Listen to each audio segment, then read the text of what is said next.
world is a mess. Fear and rage fill the headlines. Families are fractured. Friends are distant. The world needs hope. What if there were a way to celebrate the things that unite us all? Heroes of Providence Eternal is an effort to unite people around timeless values of courage, selflessness, optimism, creativity, and passion, to drive darkness back and bring out the best in people with living stories of grand adventure and genuine eternal hope. Introducing H.O.P.E. Legend, a new tabletop role-playing game that empowers you to create your own heroic legend with family and friends, around your kitchen table, or online for free. Create your own epic hero character and join forces with the people that you love to go on exciting journeys, exploring the complex new fantasy world of Terrath, driven by the choices that you make. And it helps that the game is a lot of fun. Can we get something other than a 1? 3, 1. Yes! Yes! Yes! Oh my god! I wanted the 3 1s personally. Of course you would too. Don't settle for only consuming other people's heroic stories in books and TV and movies and video games. Become the hero that you've dreamed of and create lasting memories with the people that you love. It's fast-paced, it's dynamic. So you never know where it's actually going to go. Easily pick up and learn to play. To help bring families closer together. Create fun worlds and characters for people to interact with. Everyone's turn counts. It's so personal and you get to know your friends even deeper. It's just an incredible, amazing journey. Our world needs hope. Now is your time to create your legend for free at heroesofprovidenceeternal.com.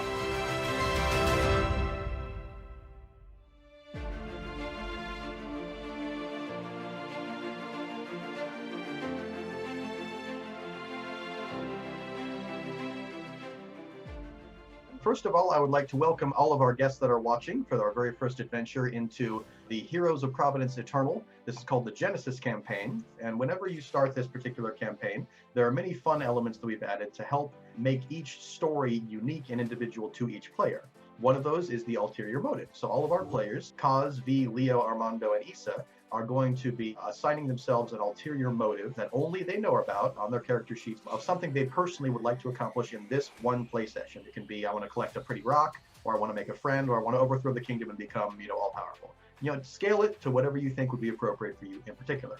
Next up, we have the personal memento. This is something else to be putting in your character sheets. This is a trinket. It's a personal memento that doesn't have a lot of value generally to other people. This would just be something important to you. It might be a piece of simple jewelry or a piece of fabric that was given to you by a loved one, something that's personal and meaningful to you that can be used in the story for dramatic moments and meaningful moments to you and to your character. Next up, we have a system called the inspiration dice. That's if any of the players do something that's incredibly creative. If they solve a problem in a way that I'm not expecting, if they are able to accomplish a task in a way that's really fascinating or entertaining, if they do something that helps draw the story out of one of their fellow players, that makes it more fun and enjoyable for all of us and for all of you watching, they have a chance to be rewarded by me subjectively an inspiration dice. And that essentially means that they receive a token, a dice, if they were playing on paper, that they would be able to use as a re-roll for any role. It could be a combat role or an important lore moment role or just a kind of a fun whatever role. But it's a particular role that they weren't pleased with the outcome and they want to use their inspiration that they earned previously to re-roll that particular moment and possibly have a better outcome. Basic overview of combat for Legend. The purpose of the Legend gameplay system is to help combat be swift and fast with a minimum amount of checking rule books, less calculator stuff, more living the fantasy stuff. So when you're in combat, you have a choice of 6 abilities to choose from for each class. Instead of armor classes, more complex calculations, we straight up have health points. The whole purpose of armor classes is to indicate survivability, and instead of having a whole lot of complex calculations, we just simply have that reflected in the total HP pool. Simplifies things. Whenever you're dealing damage or whenever you're taking damage, you will be rolling. So your roll will directly affect how much damage you take. If you roll better, you'll take less damage. If you roll a 3, 2, or 1, you take slightly more damage. You get to weave into your story how you take more or less damage depending on if you stumble or if you dodge out of the way completely, and it becomes a narrative element that you are directly engaged in instead of just me just saying, boom, you get a certain amount of damage and you move on. So it's more engaging and everything that you do directly affects your survivability. This game is not focused on gear and loot and inventory and stats and numbers. The core purpose of this game is for engaging, emotional, evocative gameplay based on story. There are combat elements, there's math involved, but the inventory is designed to be supportive of the narrative moments. All right, so other than that, we are going to go ahead and introduce our heroes for our adventure. This is going to be a 3-part trilogy, unlike all the 4-part trilogies out there. And this first adventure, we are going to be introducing our wonderful heroes. My name is Donald Derm. Hobbies include long walks on the beach. No, I'm just joking. Hobbies include very many projects, bird watching, and hockey. I actually work for the International Space Station. I'm a flight controller there under the Ethos branch. And I play Armando. A boisterous human titan from the steampunk city of Pretensio, Armando craves action. He travels the world, driven to shield the weak and exact justice upon tyrants. Hi, I'm Sam Wilkinson, father of 2, a biomedical tech. Been playing role-playing games for many, many, many years, and I play Kaz in Heroes of Providence Eternal. A mysterious arcanist hailing from the Verdelven forest, his childlike optimism conceals far more than meets the eye. My name is Heather Mesha, and my favorite hobbies are canoeing and mountain biking and horseback riding and growing orchids, and hiking is probably one of my favorite things because I love to adventure and explore the world around me. And developer of the character named Issa. A keen elven archer raised in the Whispering Plains. She yearns to bring light and life to the world while protecting the innocent from the ever-encroaching evils of the realm. Hi, my name is Kyle Ware. I like to write and game a lot. Board games are a big passion. Console, PC games, all that good stuff. Weightlift, listen to music and podcast. I play the part of V in our adventures. A devout Molten Reaver priest, born deep under the volcanoes of the north, he has sworn paternal care of the mysterious young elf Kaz as he tries to uncover the mystery of his own beloved father's disappearance. I'm Jared Pearson. My favorite hobbies are probably tabletop games. Dancing is another one I've really gotten big into in the past year or two. Taught myself guitar over YouTube, you know. Modern era, woohoo! And I play Leo Kinvelox. A cunning feline lean-on rogue, born in Perehu jungle with keen eyes and sharp blades. He has a heart to fiercely defend the persecuted and make evil fear the shadows. I'm Jonathan Reichel, the founder of Heroes of Providence Eternal and the lead developer. My hobbies, I'm a big gamer. You can kind of understand that being that I created a game. I enjoy graphic design, beatboxing, vocal percussion. Oh yeah. Traveled 6 of 7 continents, including kind of a life goal of visiting the Shire and New Zealand, where they filmed The Lord of the Rings. That's kind of a mecca for me. 3rd degree black belt in Taekwondo. I trained in Taekwondo for about 12 years, and petting my cat. Quidditch does require a decent chunk of loving.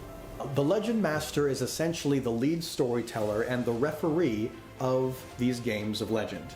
The Legend Master, or LM, is responsible for telling the core story. If you are the Legend Master, think of this as a way for you to bring the best out of the people that you're playing with, and find a way to create the moments that are dynamic, engaging, and that will truly last in your hearts, minds, and memories for years to come. Are you ready to begin our very first adventure? Yay! The hype is real! Time for caffeine. Give me that Zip Fizz. Sponsorships available. All right, so we're going to go ahead and start with the beginning. In the beginning, El Shaddai created the cosmos and the realms of Terrath, and he saw that it was good. He spoke, and light was born. He breathed and formed the 3 radiant paragons, Melitor, the warrior, Guntius, the messenger, and Luxian, the luminary, 3 beings of pure righteousness who took the form of mighty dragons and were charged to guide his righteous arcane creations to glory. But there was a war in the cosmos. Luxian in his hubris attempted a coup. The cosmic war raged, and El Shaddai, in his ultimate sorrow, cast Luxian and his corrupted legions out of glory and into the darkness the usurper craved. Furious at his loss, Luxian remains determined to corrupt his father's creation for all eternity. While the forces of righteousness await the prophetic day, a hero will rise to restore the spirit connection to El Shaddai that was lost. Ages passed, and you were born. And your story will change the world.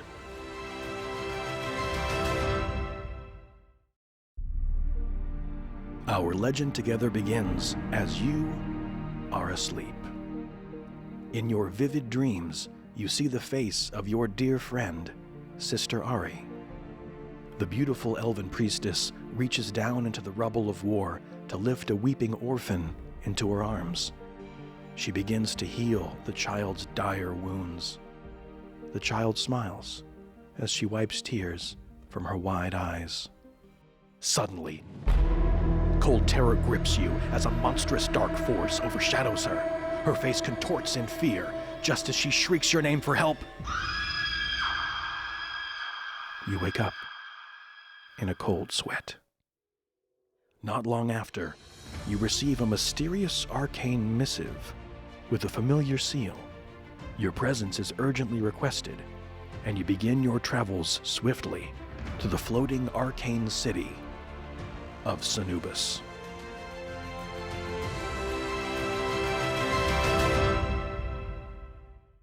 Through your various means of travel, whether they be by land or by sea or by air, you do indeed make your way to the arcane city of Sanubis, a glorious radiant bastion of light, dedicated to the merging of the heart and the mind for its people, welcoming new thoughts, opening debate, and desiring to seek the God of truth in all things.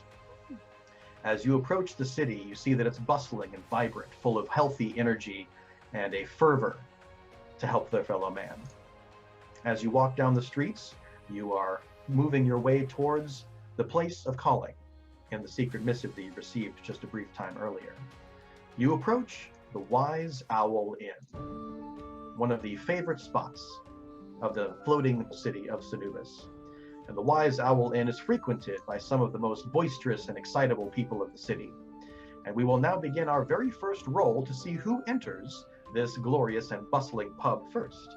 If you'd be so kind, if you were playing this on paper, you just roll a dice. Being that we're playing this on the computer Roll20, we're going to go ahead and have everyone roll a standard dice 6, or a six-sided dice.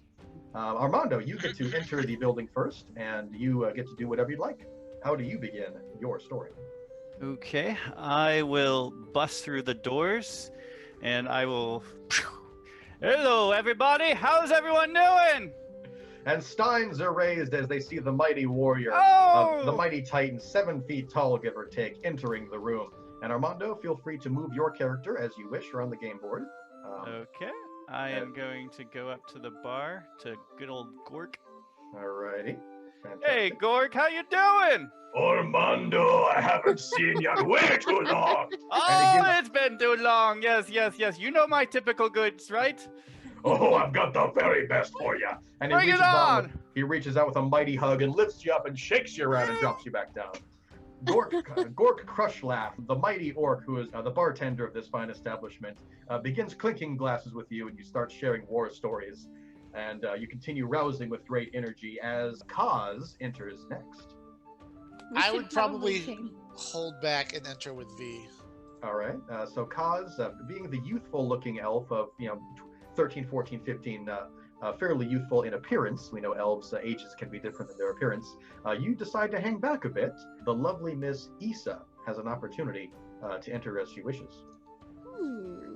I'm very curious. I have a very curious nature.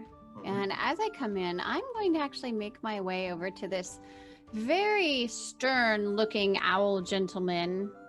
And I didn't quite catch his name, but something about him just makes me have a connection. I know I've seen war myself, and he looks like he's battle-weary and worn, and I kind of just want to see what he's all about.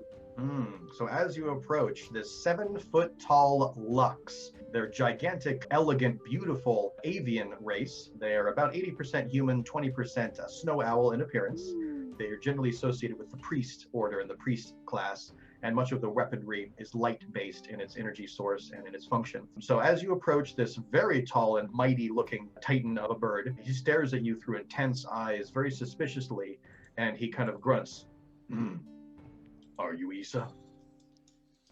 I am. I don't know if I've ever met you before, but something about you seems so familiar, and I'm not sure. Have you ever been to the Whispering Plains? It's a place that I grew up. The Hemanawan people are there. They're shapeshifters. That's usually how people know of them. Have you ever been there? Because you seem familiar to me. I have indeed traveled much of the world, but I don't believe I've had the privilege of meeting you. I have heard word of your ability and your skills, and that is why you have been summoned here today. There are more that are coming, and if you'd be so kind as to make yourself comfortable, your gracious greeting of them would do us much good. And his stern face gazes across the crowd, looking for any threats in the room. I'd be happy to do just that. And he, his face is still very, very focused and very stern, but he gives you kind of a curt bow, and he goes back to surveying the room with a very deep intensity. And next up, we have our rogue Leo. You have the opportunity to do what you wish. How do you enter? I'll kind of come in just this door over here and slip in. I'm not gonna do anything fancy, just kind of walk in, and I'm gonna come around to one of my common spots. Okay. As you pass by, Muscle Mike, he's kind of the bar Okay. Bouncer, and he kind of eyes you warily as you slink by under your concealed cowl and robe, and he says, "You gonna cause any trouble here, rogue?" Oh, of course not. You've seen me before, Mike. Remember? Well, last time you were here, you left with more than you came with, if I recall. I don't know if there's any evidence of that, Mike. Let's not throw around accusations, you know. Well, I guess an indictment's not a conviction. Make yourself comfortable, but I got my eye on you. Of course, Mike. And he kind of smacks his shield with his mighty weapon and says, V, you have the opportunity to enter the room as you wish. We're coming in. Correct. Kind of quiet, nothing fancy. Okay. It's gonna be. We want to get a feel for the room as we come in here. So I'm just gonna take a seat over here, kind of get a look around, just to see what's going on. All right. So as you enter the room, you pass by Sweet Tunes Tuck. And Sweet Tunes Tuck is a boisterous dwarf covered with glowing rune tattoos all over his body. And he says to you, "Oh, welcome. Care for a tune?" Yeah. Played the old-timey one, the one that everybody remembers. Oh, that's my favorite. And he takes off his shoes and he starts banging his feet on the keys of the keyboard. And it's the most ruckus and ribald and perfect song you've ever heard. And he's kind of got his arms like this as he's dancing with his feet and playing the piano with his toes. And he starts going, oh, and the entire bar ignites with, oh, and the glasses are swinging and the beers are flinging. And it's a boisterous tune that the entire bar is responding very happily to. After he's finished, I go, wow, can I try? Oh, come on up, laddie. Everyone should learn themselves a tune. And I immediately don't know how to play, so it is the worst sound. I try to imitate him by putting my feet up there, and it's just clink, clink, clink, clink. It's very bad. Everyone looks over. They're like, what is going on? He immediately realizes I cannot play at all. And he says, by El Shaddai, you must be one of them experimental musicians, ain't ya? Nope. I don't know how to play at all. Oh, don't you worry, laddie. It took me 10 years to learn the big toe technique. Start with your fingers. And he shows you how to play hot cross buns using just your fingers. So we awkwardly stop all the tavern music to play hot cross buns. But I will say, as you're doing that, Arcanist Astron, he's a gentleman that's sitting here. He looks like an Arcanist. Kind of an elderly man with a long beard. He kind of approaches you, and with a gentle smile on his face, he says, "Oh, don't you worry, little lad. I have never been too good at music myself. That's why I just learned how to blow things up." Everyone can blow stuff up, but I've never seen anyone play a box of wood like this before. Oh, but have you ever learned how to blow up a party? And out of his robe, he lifts this bright light, and an explosion of confetti fills the entire room, and a disco ball comes down. And suddenly your music sounds so much better to everyone. You think he may be using some kind of arcane digital remixing or something of your song, and somehow your song is starting to sound a whole lot better, and everyone has lifted their glasses again, and they're delighted by your song, though it might be slightly digitally enhanced. Dubstep hot cross buns. Oh yeah, it's the Skrillex remix of Hot Cross Buns, and it's really hitting the vibe. People are getting into it. I just imagine V's like in the corner. I am. I'm not that.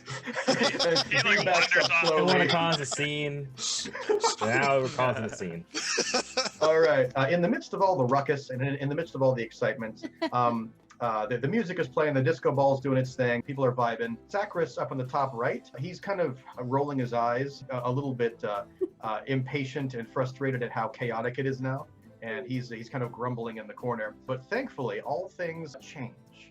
And suddenly, a very wise and elderly looking Lux approaches the front door. And as the swinging doors open, you can just feel the emanation of joy and a peace and a light and a warmth that you've never felt before. It's a very unique feeling in this particular way. And in that exact moment, everyone in the entire bar seems to turn towards the door and they say, "Father Geno!" Ah!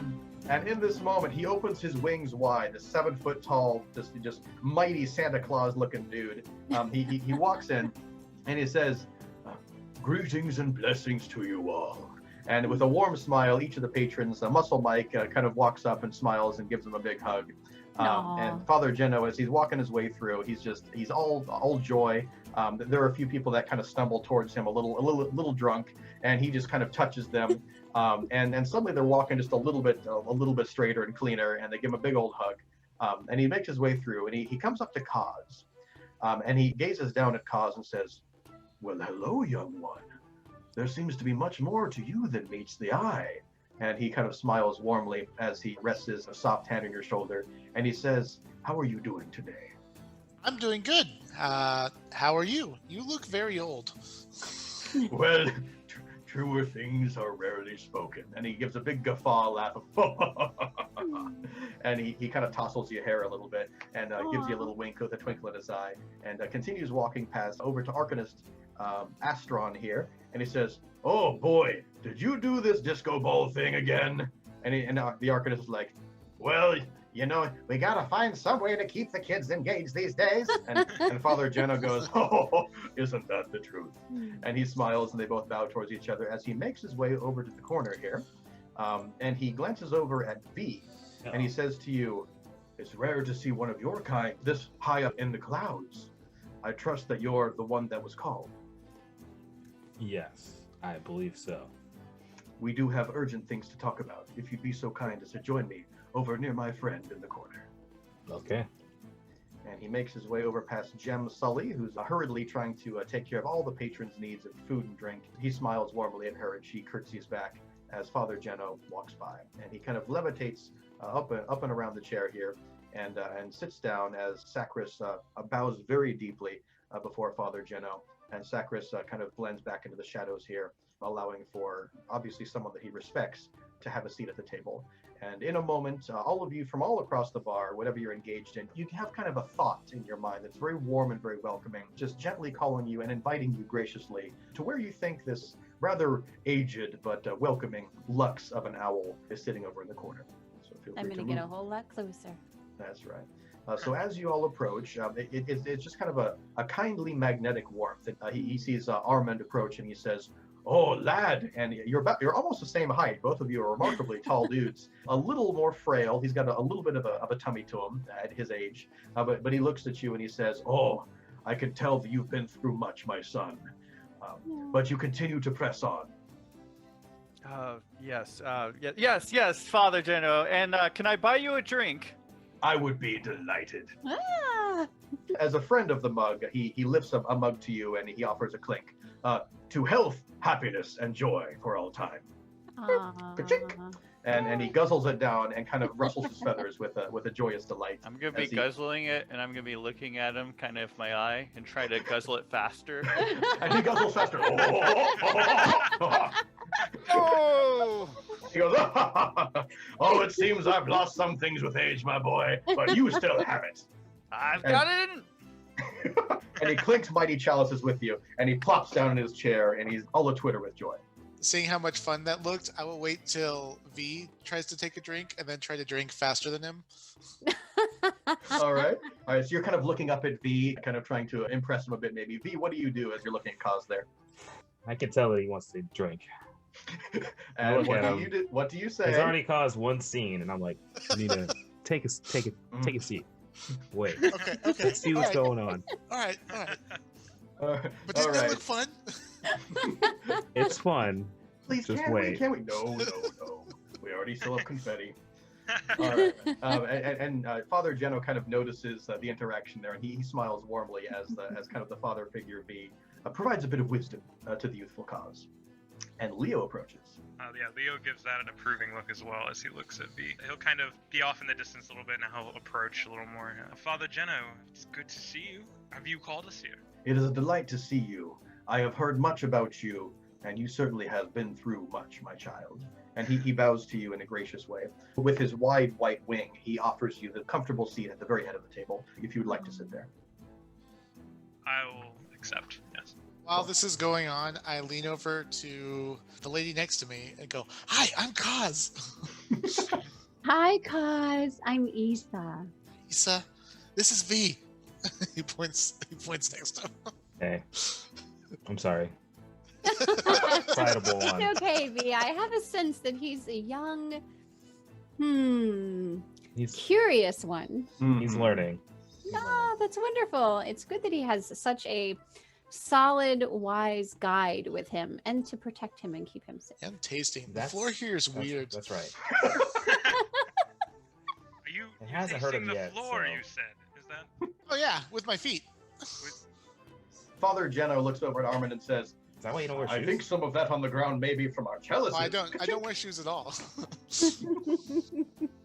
All right, and Father Geno laughing and guffawing at the excitement. Leo, you notice from the corner of your eye that Sacris in the corner there was clutching what appeared to be a pair of weapons underneath his cape, but as you seemed to not be an immediate threat, he loosened his grip on his weapons. Okay. But he's eyeing you very suspiciously. Who would have thought that the rogue would be someone that he would want to keep his eye on? So Father Geno kind of calls everyone to order, and his affect changes a bit as you can see that he was genuinely happy when he entered, but it seems the burden of why he's here is finally settling in on his brow, and his eyes sadden a bit as he asks all of you to kind of lean in a bit closer for what he's about to say. Sacris moves his wing in a way that you feel kind of an aura protecting you. It's almost like a silencing aura. You get the impression that what is about to be said, Father Geno and his bodyguard Sacris don't want everyone to hear this. So there's something secretive about what you're about to hear. So Father Geno graciously asks you to lean in a bit, and he whispers this to you just under his breath, and he says, I have called you all here due to very dark tidings. It seems that my most beloved pupil, Sister Ari, seems to have been abducted. His face falls, and Sacris behind him tenses up with a righteous anger. And Father Geno continues, he says, it pains me to express this, but due to the delicate nature of the operation that she was engaged in, I could not use the military might of the city to engage in what needs to be done. She spoke very highly of you, V, and Leo, and Armand, and Issa, though I don't believe that she's met you yet, Kaz. But those of you that she spoke very highly of and had experience with, I have a deep and abiding faith that you are the right ones to help me in my time of need. I can help too. And he looks over at you and he says, from what I can see in you, you will do more than help, young one. Till I take my last breath, I shall find Sister Ari, and I shall return her to you. And I'll kind of hit my chest, and you'll see my long ribbon. You'll see kind of words start appearing on it as I said that oath. Beautiful, beautiful. Yes, I would like to follow that. If you're looking for an agreement here from us to help, why even ask? Let's get to the details. I'm overjoyed to hear your passion. And he leans in a bit closer, as he does not desire for these details to go beyond the protective aura of silence that Sacris was kind enough to make available. He leans in and says, Sister Ari is known to have a bit of a brave and rambunctious nature, as you know from your experiences with her. And she would be the first to dive directly into a war zone, simply to help those that are in need. She was called by inspiration to go to the far-off desert lands. And it seems that while she was there tending to the needs of the orphans and the widows that were the tragic result of the wars raging with the centaurs to the north, we lost contact with her, and we fear for the worst. Do you know what part of the desert she went to? We do indeed know. She was approaching Telluma port and disappeared shortly after she began to travel north to the Centaur lands. Centaurs kidnap her? We do not know who's responsible for the abduction, but we do know that she was just north of Telluma when last we heard, and we do indeed have a contact, a local friend of ours, that has agreed to provide as much help and information as he can if you were able to make it to him post-haste. So back home it is then for me. Indeed, indeed. Desert, you say. Will there be drink there? Well, and he laughs with a guffaw and smacks you on the back of your plate armor and says, oh, only the finest. Shall we go? I don't really like getting the sand in my fur, but for Sister Ari, of course. Oh, I believe some of those oases may be able to help you in your times of bathing need, my son. I hope so. It's just awful to, sometimes when you... Never mind, I won't get into the details. And he rustles his feathers and says, oh, tell me about it. Not anymore. Sacris approaches him and whispers in Father Geno's ear, and Father Geno's eyes brighten and say, oh, it seems that desperate business is calling me back to the council. If you're willing to make your way to the port of Sanubis, you'll meet an old friend of mine that should be able to attend to your travel needs for this journey. But don't you want to come? I very much would like to come, but it seems that there are dark affairs here in the city that do require my attention. And he looks up at the towering Sacris, muscle and raw strength, and he says, I will give you the greatest gift that I have at this moment, and that is the direct attendance of my second in command and most trusted guardian, Sacris himself. He salutes with a firm, crushing hand on his mighty armored chest, and he bows humbly and says, if my life or my death may serve, I will provide. Father Geno says, I thank you so much for your dedication, and at this moment I bid you my blessing. And he opens his wings widely. The aura of silence breaks, and you can now kind of hear the chatter and the roar of the excitement of the Wise Owl Cantina again. And you feel a level of richness in your soul and rejuvenation that you have not felt in a very long time, and you feel energized to begin your journey. And I wish you the very best. He bows humbly. His long white robes flow as he begins to make his way out. As he begins to leave, I'm going to kind of trail behind him after he gets a little bit of distance. I was trying to steal his stuff. And then kind of try to catch try to catch his Watch attention. out, Cos. I do the... So I just try to catch his attention. Very good. So Father Geno feels the presence of someone behind him, and just as he makes his way outside, he stops, and he slowly turns around and smiles at you. Hello, young one. Do you have a need? Father, I just wanted to catch you one quick thing. Do you really trust the rest of this lot? He breathes deeply. I have searched what I can of their being, and I am confident that those that Sister Ari recommended would be the absolute best to trust for this journey. I appreciate it. Yeah. Just wanted to double check, of course. He smiles at you, leans closer and says, I wish to give you a gift, young one. Out of his long robes, he pulls out a very simple wooden triangle on a loop of very crude string, and he says, this is a symbol of our order, an order of peace and hope and justice. And though you may not need to display this publicly, I do feel that in your heart, you indeed are one of us. He offers you this very simple token as he welcomes you and bids you the blessing of his people. I'll accept the trinket and walk back inside. I'm gonna walk over the Cause, and I'm going to slide a beer over to him and raise my eyebrow at him, just kind of challenging him. And for those that are watching, elves could be several hundreds of years old. I'll grab the mug and wait for him to start. Cause, remember what I showed you. I do a horrible job of drinking it. I get most of it on me. You have to breathe. Breathe. I'll slap him on the back and say, next time, good old boy! It doesn't even taste good. Sacris walks up and he says, Don't worry, young one. I prefer water myself. Me too. And he offers you a shot glass of the purest, most beautiful, sparkling water you've ever had in your life. I guess I take it.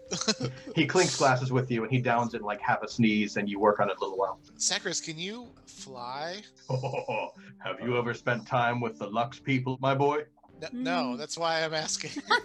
And in a moment, he looks around, and his mighty 8-foot wingspan spreads out, and he levitates a bit above the ground with one simple, graceful stroke of his wings as a burst of light erupts, and then he slowly glides his way back down and winks. That answers my second question. I was going to say, can you fly with armor on?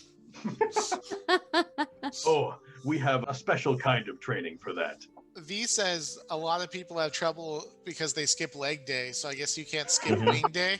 He's kind of stern, but he says, "You got me there, young one." Those little legs.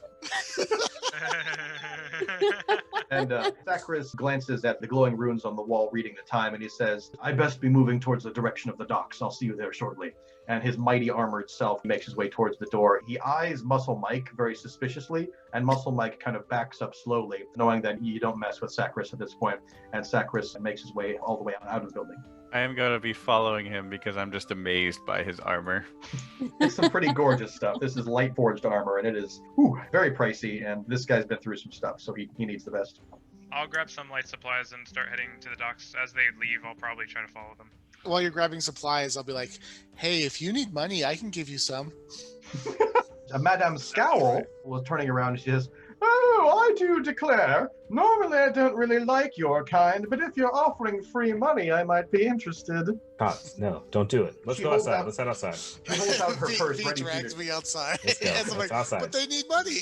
No. I'm going to Need stop that money right too. next to Madame Scowl and give her a bit of a scowl of my own. Good Oh. madam, how dare you take advantage of someone who is very innocent of mind and heart? And Madame Scowl responds, "Oh, you elves are all the same." It's a good thing we don't say that about your people. And Lady Pomp, who's sitting there with Madame Scowl, Lady Pomp goes, "Oh!" and Madame Scowl looks very dejected and embarrassed. Did you hear that, V? We just missed a good burn.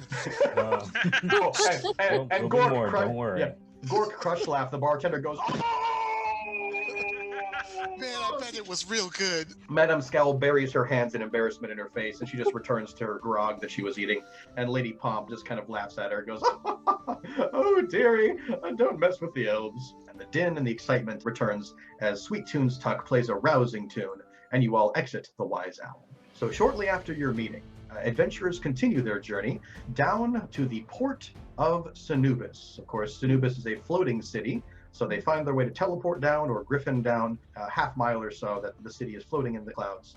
And they make their way down to the bustling port of Sanubis, a thriving location of trade and commerce, ships constantly moving in and out, goods and services being traded, fairly safe place, fairly well run. There's a little bit of a seedy underbelly, but business that goes on there is basically well respected, and there's decent law and order in town. So as you're making your way through the port of Sanubis, you make your way to the docks. And as you approach the docks, you see a majestic, mighty ship, the Tempest Chaser. And as you approach the Tempest Chaser, a brash and well-bearded captain approaches you and he says, "Oi, adventurers! I be Captain Tumult Viral. Are you the raggedy bands that the Padre sent us?" I don't know. Feel free to move yourself around as you see fit. Captain Tumult Viral sees the beautiful elf maiden approach and he says, "Oh my! Well, welcome aboard, lassie. We haven't seen one of your specific kind in mighty long time at this port." And you'll never see one like me again. "Oh, I think that might just be the case. Come aboard." Thank you, kind sir. Hello, Captain. "Oh, you're a tall one." He looks up at you. Captain Tumult is about 5'10"ish. He's it's fairly standard human size. My height. Yeah, and he looks up at your towering self as your mighty armor clinks up the gangway, and he says, "Oh, I don't know if we have a cabin that'll fit a weapon that large." Oh. He looks at the bizarrely huge polearm with a gigantic blade at the end, and he actually kind of ducks as your weapon swings over his head. That's what she said moment, but I... That's all I could think of. Everyone was thinking it. It's fine. You just put it out there, so that's all I'm saying. And first mate Fallon, who's lifting some ale in a barrel, in the corner goes, "Oi, that's what she said." Captain Tumult throws something at him. I'm gonna go toward first mate there. Oz, don't comment on his eye, please. But he only has one. How does he Don't- see? We'll explain it later. Comment on his eye. Let's go. Leo. Oh my! Are you one of those northeastern elves?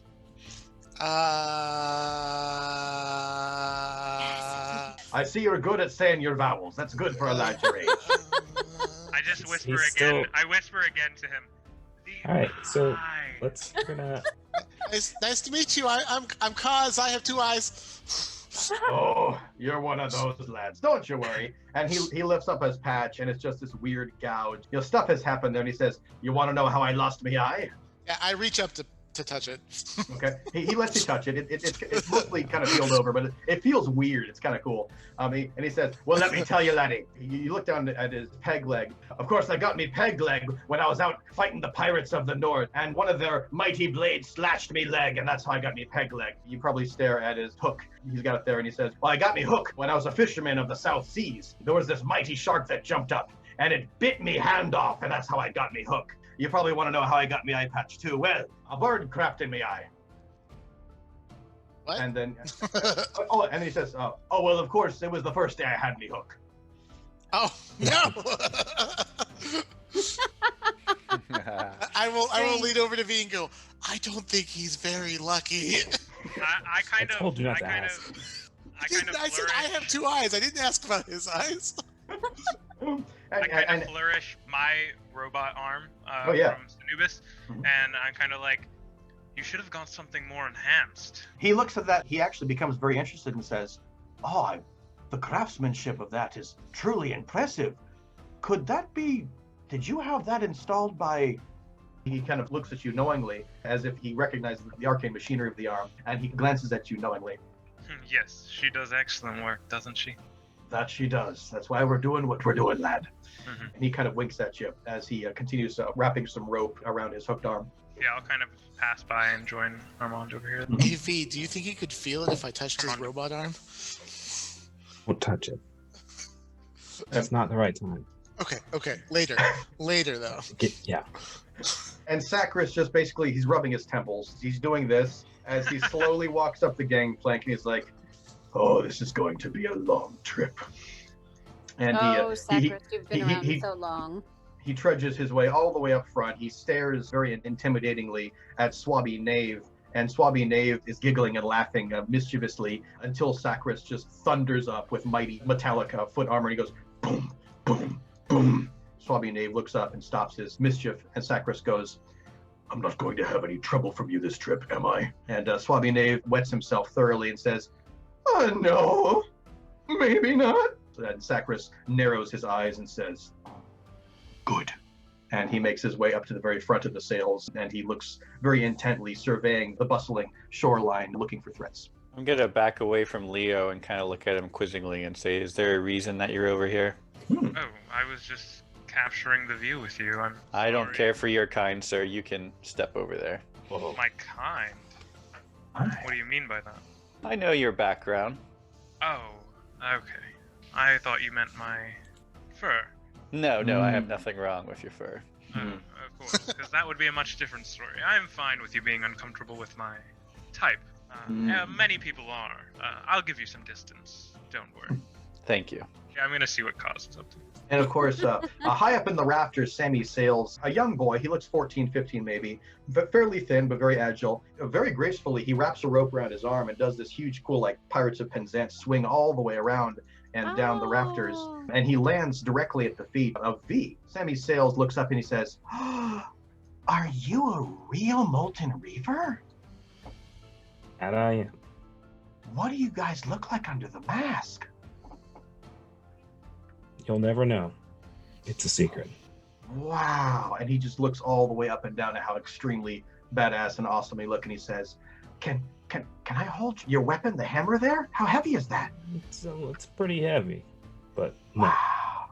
Okay. Oh, well, I have a rope. Do you wanna see my rope? And he holds up the rope, hoping that he'll impress you with his very meager rope.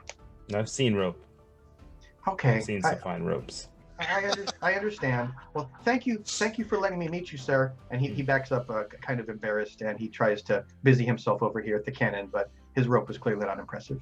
I'm gonna go over to him. I'm gonna ask, "Can I see your rope, little Sammy?" Your shadow towers over him. He rotates slowly and looks up, and looks up, and looks up.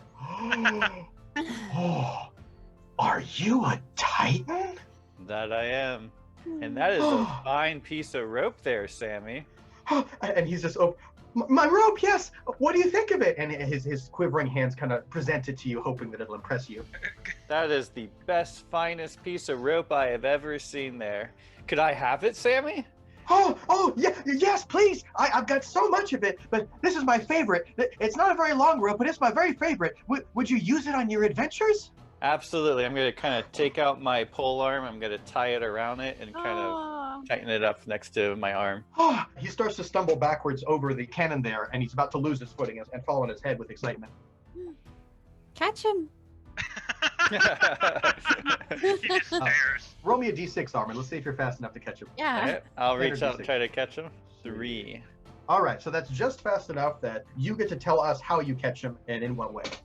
I'm going to kind of just reach out my arm and grab him without even looking and then pull him back and say, "Be careful there, Sammy." And he's just still a twitter, just completely excited, going, "Oh, yeah, yes, sir. Yes, sir. I will be very, very careful. Thank you so much, sir." With joy, he scampers off over to the other cannonballs so that he can continue the work that he was tasked to do before you all disembark. And he's just visibly shaken, having seen an actual Titan for the first time. I'm gonna walk up to the captain. All right. So, we almost ready to stand out of here? Oh, indeed we will. And he leans up a little bit closer to you and he says, "Sister Ari, in my conversations with her on our long voyage over the first time, she was mentioning the delicate surgery that needed to be done to restore the functionality of your lost arm." Take a quick glance. I'm looking at who's listening to this conversation. Mm-hmm. Roll me a d6. Let's see if you hear any of this. All right, 4. Excellent. So, Kaz, you are able to hear a decent chunk of this conversation, enough to basically know what they're talking about. Everyone else is too far away. Captain Tumult Viral says to you, "She was rather impressed by the level of injury that you were in when you were brought to the city. It seems that her craftsmanship on your new arm is truly that of wonder." Yes, it served me very well so far. I have no complaints at all. And he leans in a bit closer to you and he says, "There's one newer addition to my crew that was recommended by some but did not get a 5-star rating from everyone. Swabby Knave over there. He's relatively new to the crew, and being that I trust you more than him at this point, if you'd help me keep an eye on him, just to make sure he doesn't slack off and, do what knaves do, I'd appreciate it, lad." Yes, of course, I could help. Very good. He winks at you, but it's with his dead eye that's underneath the patch, so it kind of does nothing. His face scrunches. Yeah, his face scrunches in a way that would be a wink if he actually had an eye to wink with. Exactly. I wink back, of course. Very good. Issa approaches. I'm going to go over to Leo and ask him. So, Leo. Yes. When was the last time you were in Parehu Jungle? Oh, I honestly don't remember, actually. Are you missing all of your memories or just some of them? Oh, I'm not missing my memories. I don't think. It was just a very long time ago. You seem very familiar. I just wondered. While this is going on, can I roll Guile? You may. I want to try to sneak up just casually behind Leo. Okay. Roll me a Guile. Oh boy. Okay. Less guileful, so you attempt to sneak up. As he's trying to sneak his way up behind you, he stumbles 4 times over and lands face planted directly in front of your feet on the wood. Yes. Does this boat ever stop rocking? Oh, what was your plan here, Cause? Nope, nothing. I go back to the rail. Back in the way slowly. This cannon's cool. To which Swabby Knave says, "Oi, these cannons are the coolest you ever saw." And he grabs a rope and swings all the way out and around and lands right next to Kaz and says, "Hey, would you like to learn some more about cannonballs?" And he starts juggling them in kind of a dangerous way right in front of you. That looks, sure. Okay. And he takes the biggest one and he throws it up in the air expecting for you to catch it. Roll me a d6 to see what happens. Oh, I don't even try. Because I was sitting there watching, so I'm just going to let it fall. Okay. So you don't try to engage with it at all. Let's see. Roll me a d6 to see how fast you can get away from it. Okay. As this massive, like 80-pound bowling ball, he's a pretty strong dude, flies into the air, you're able to back up just in time for it to crash into the wood at your feet. And Captain Tumult says, "Swabby, get back to work. We got a voyage to go on here. And fix that darn wood." And Swabby Knave snarls and goes, "Arr," and he starts heading this direction. I'll whisper to him, "It looked cool." And he's like, "Oh, thanks, kid." And Swabby Knave kind of jumps off here, and he's still juggling his mighty cannonballs. He's trying to impress you, and it's not really working He's too well. still juggling them even after that. Yeah, exactly. He's less focused on work and does not seem to be the most diligent of sort. At this point, Sacris actually flew up to the top of the rafters here into the crow's nest. He says, "It seems a storm is on the way. We best be leaving soon." At that point, the captain rolls out a map. And the map, see here, shows you here at the arcane city of Sanubis, and you're at the port of Sanubis. And the captain says, "Oi, we have a hard decision to make here, lads and lassies. We have to make our way all the way to the southwest here, to Telluma Shaw." And his hook covers the map on Telluma Shaw and pokes a hole through the map accidentally. And he goes, "Damn it, sorry." And he tries to fix it with his hook, and he tears it a bit more. No. And he's like, Stop touching "Son it." of a biscuit!" And he keeps trying. His hook is now thoroughly caught in the map. He's like, "Ah!" Give me that. Okay, he hands you the map and he says, "Use your finger, please. I used to have 10. So we need to get to Telluma Shaw. That's the last place that we heard contact from our beloved sister. In order to get there, we have 3 choices. We can either go through the very depths of hell itself into the Torrent Maw, which is dangerous on its face, but it's the fastest route. We can go slightly north of the Torrent Maw, but we start teasing the southern tip of Brigand's Bay. And the pirates and the bloodthirsty hounds that live up there. Let's just say I used to be a bit friendlier with them, but I was a different man back then, and I don't think they wish to see me." Captain, they're not, they're not so fierce. We could take them. Let's just say you and I have a different relationship with them at this point, laddie. And he tries to pat your head with his hook, but he kind of remembers and says, "Whatever." Stop that. Other hand. And then he says, "The third option is we had the longer route down into the Sea of Shadows. But the creatures and desperate monsters that live in those parts, I nary wish to sail through. But I will trust ye to decide if the 5 of ye vote." Which route is the funnest? The good How dead do you want to be, lad? I say we go north. I would like to see giant sea creatures, but we're trying to help someone. So I look at V and go, shouldn't we go as fast as dangerously possible? Fast, but danger is avoidable. Sacris calls out from the top of the rafters. He says, "It looks like a storm's coming." And the captain says, "Oi, you must decide before we go, lad." Let's go up towards the pirates. I like going towards the pirates. Yeah, Brigand's Bay. Sounds like we have 2 for pirates. Wanted to see what the Torrent Maw looked like. We'll show you later, Cubs. What is the quickest way, dear Captain? You know these seas better than I do. What is the absolute fastest way? Though I hate to say it, lassie, if we're lucky enough, we may be able to sneak across the northern pass, dodging the Torrent Maw, and not running into those bastards of Brigand's Bay. I say let's do it. Sister Ari deserves our support. We Agreed. need to find her. Let's go. Very well. It seems we have an accord. We go north to the tip of Brigand's Bay. He kind of smashes his hook down triumphantly upon the table, and it gets stuck into the wood. Okay, Buster. You should really use your other hand. I lean over to V and go, I bet he has a lot of problems going to the bathroom. Yeah. So with that, you push away from dock. You're on the seas for about a day or so as you make your way north of the Torrent Maw. It's a wide enough whirlpool that you can see it from about 50 miles away. It's See it, Cuz? I'm gonna just kind of jump. I'm gonna just kind of jump back into. Don't jump in.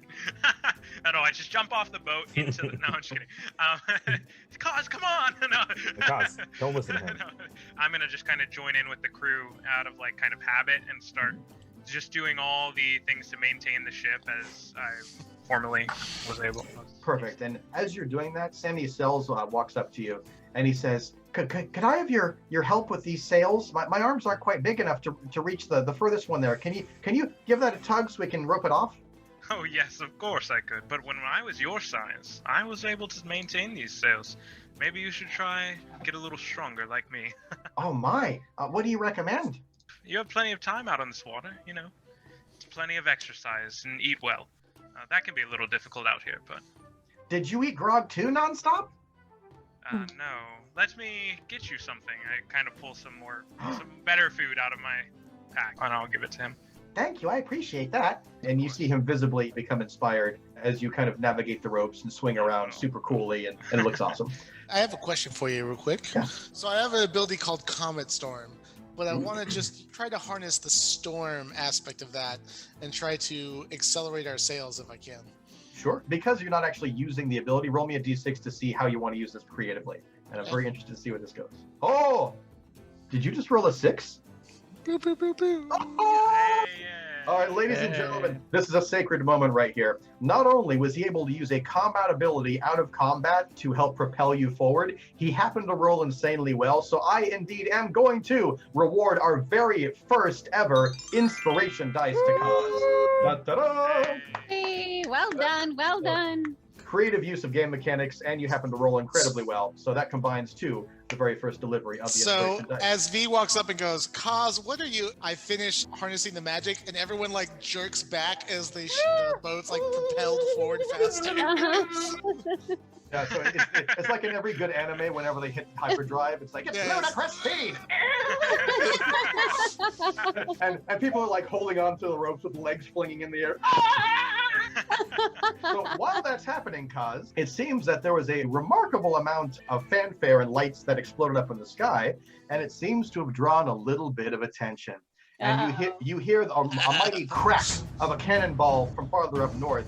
And indeed, the dread pirates of Brigand's Bay, with their black flags and sails, start approaching with a roar and they pull right up next to your ship as they launch cannonballs, and you hear the mighty rip and roar of excitement as they say, "Take them and burn down the ship! These are our waters!" As Captain Skinner Deadeye launches from across the way a hurl at "Tumult! Is that you, you scurvy bastard?" And Captain Tumult says, "Ya land-loving Lily, we're gonna take you down, just like I did back when we were younger." They start hurling insults that are not exactly PG-13. Just as the pirates pull up, I stop casting the spell to go, "Oh, look, pirates!" We slow down. Yeah, immediately slow down. The two captains are engaging in an Eminem-style rap battle of dissing for like the entire duration of what's about to happen, and they're just throwing jabs back and forth. Meanwhile, it is time for the fan to be thoroughly covered by feces. It's about to get dangerous up in here. As the storm starts raging around, it seems to cause the remainder of your comet storm is continuing, so the sky erupts with these missiles of arcane energy just crashing down into the ship. Being that the boat's no longer moving quite as fast, you're locked together in this torrent of battle, and it is now time for us to begin our first combat adventure. As everyone, would you please roll initiative? A standard d6, and we will dive right into the action. Ooh, we got a 6, we got a 4, we got a 1, we got a 3, we got a 2, we got a 6. All right, Leo, it looks like that because you rolled a beastly, literally and figuratively, 6, you get a surprise attack to set up any way you want. Keep in mind that there is verticality to this map, so you can use the rigging, the sails, you can try to find your way across to the other ship. There's a lot of verticality, so ropes are swinging everywhere. Take that into account. As Leo, you get a surprise attack on a target of your choice. So at this point, you will be using your combat abilities that are listed on the bottom of your sheet. You have 6 action-packed, hardcore, awesome abilities. What do you wish to do at this point? Everyone else, please be thinking of the ability you'd like to use for your first action so that we can dive right into the blistering action as we go. I will grab one of the ropes near me and run off of this cannon here, swing across, and at the top of the swing, I'll jump off and kind of land on this guy, taking him to the ground, and then cutting back with my dagger as I take him to the ground. I will use Shadow Slice for that. All right, Shadow Slice. This is a standard melee attack. You sneak behind your enemy, striking them from behind, dealing 2d6. That's 2 6-sided dice. And then you add 4 damage for each enemy you stealthed past. So go ahead and roll me 2d6, please. Wow. 10 damage right down onto the Dark Blade, and your blades find their purchase, and the Dark Blade there goes, "Yah!" And he stumbles back a bit, very clearly wounded, and he drops one of his daggers to the ground. He says, "Bastard, you'll get what's coming to you." I don't know. Let's see. Armando, what is it that you do to engage and control this battle? Okay, I'm going to run across, jump on one of these cannons, and then jump off the cannons onto the surface. Excellent. I'm going right for the biggest guy that I can see here. Hell yeah, brother. This is an anvil fist. He's taller than you are. He's about 13 feet tall. He is pure muscle, and his fists are made of rod anvils attached to his hands. He's using anvils as like brass knuckles. Beefy dude. What do you do? Titan Smash. I'm going to slam your enemy with my weapon, dealing a d6 plus 3 damage, and rooting them in place for 1 round. Excellent. So 1 plus 3, a total of 4 damage to him. But you do indeed root him to the ground, and I'm sure that he would very much like to be moving during this fight. So this mighty anvil fist takes a huge slam directly to his chest. It hits him so hard, it actually shoves his feet into the wood of the ship, and he's trying to get out, and he's just flailing with his mighty fists. He roars in agony. I will crush you. Bring it on. That's right. And next up, even before anyone else goes, there's a sheer blast right over here. A sheer blast appears to be an arcanist of some kind, and he kind of hisses and whispers as the wind roars around him, and he goes, "Oh, I see that there is a healer among you. I will change that." And he very intelligently targets V from way across the way, and he casts what appears to be a mighty bolt of frost, and he hopes to shatter you in ice. This is the first time someone's taking damage on the heroic side. V, roll me a d6. Let's see how much damage you take. Yeah. So V, because you rolled a 4, you do indeed take less damage than you otherwise would have. You take 1 less damage, which is a benefit to you. However, it is a mighty strike, and it looks like that this ice blast, instead of shattering you and instead of encasing you in ice, it does hit you directly in the top left shoulder, and it pierces you for 6 damage. If you click your hero's square there, it pops up with your number up top. You have 20, and it's your responsibility, heroes, to go ahead and adjust your health as we go along. So it's kind of a hero's honor. So V, if you could go ahead and click that 20 above you and change that to 14 for us, as you took 6 damage. I'm a legend master, not a math master. All right, so V is down to 14 health. The healer is currently the most damaged among you. Next up, Gouge Shank. This rather nasty looking dude that seems to have something green dripping from his blades sees that there is what seems to be a very powerful but very unprotected arcanist on your side, and he grabs a rope and he swings all the way around here behind dripping this poisonous liquid, and he says, "All right, green kid, get ready to die." Go ahead and roll a standard d6. See how much damage you take. Okay, so 2, it looks like you take a little extra damage. It looks like you were not ready for his attack. And as he circles all the way around behind you, feel his breath on the back of your neck, and 2 daggers stab you right in the back. And it strikes you very hard. You take a solid 7 points of damage. Okay. And it seems that you are now poisoned due to the attack. You were surprised by it, and your meager 20 health is indeed down to 13. It seems both of our cloth-wearing targets have been targeted by these rather adept pirates. Issa, what do you do? Well, I'm going to see that this guy is attacking Kaz, and immediately I'm going to stand my ground and pull my bow and use my quick shot and aim right for his head, which is a deadly arrow at range, dealing 2d6 plus 3. Excellent. Please roll 2d6, and we will add 3 to those dice rolls. Holy moly! Don't make the elf mad. So, for those of you that are watching at home, that's insanely good. She did the best she possibly could. She rolled a 6, which is a critical hit. It's the best you could do. And another 6, which is a double critical hit, plus a 3. So she gets the full advantage of maximum dice. So a total of 15 damage. Amazingly enough, because of your sharp eye and your wise positioning kind of in the back of the group to be able to survey all that's going on, you indeed did notice that Gouge Shank was circling all the way around. And though Kaz was not ready for it, you certainly were. So right after the daggers sunk deep into Kaz's back and you heard him cry, you already had your arrows knocked and you're ready. And describe to me exactly what happens during this attack. I yell very loudly, "No!" and I pull my bow and immediately let the arrows fly. Arrows of divine golden light immediately pierce into Gouge Shank's body, one at his shoulder, one into his chest, and one into the back of his head. Excellent. Kaz, the second after you get stabbed, you hurl around to see what's attacking you, and you turn around just in time to see Gouge Shank's face go from to a contortion, and you see an arrow piercing all the way through places he did not want an arrow to be pierced, and he collapses in a pile of very no longer living evil man. Though you are still very injured, Kaz, you have a chance to glance over at Issa and say something if you wish. I didn't get his name. Ever the willing socialist. Silly one. Oh, silly one. Disappointed. He'd be like, but I didn't get his name. I didn't even know who he was. And Sacris looks down and says, "You can search him later, boy. Fight!" Gut Ripper seems to have hooks for his weapons, and he leaps all the way up and over Anvil Fist, and he's very interested in putting a hurting on Armin, who pummeled Anvil Fist into the ground a bit there. And Gut Ripper tries to kind of stab you from above, down from the rafters. Armin, would you be so kind as to roll me a d6 for your defense? Ooh, okay. So in the chaos and the storm raging around, it looks like, Armand, you were successful in your attack on Anvil Fist, and in that brief moment you were distracted by your success. And Gut Ripper indeed does slice into the little area right where your armor is vacant at the very top of your neck, and he latches a hook deep inside this area of your armor and starts to rip the armor off of you, and you do indeed take 12 points of damage. Cause, you indeed are next. Okay, I will see those two guys having a rat battle, and I will use my defensive ability to swap one enemy and one ally. So I'll swap the pirate guy and Sacris. So Holy crap! It's on, baby! It's on! Because I can't hear what anyone else is saying because of their shouting, and I'm like, I'll just move them closer to each other so that they don't have to talk so loudly.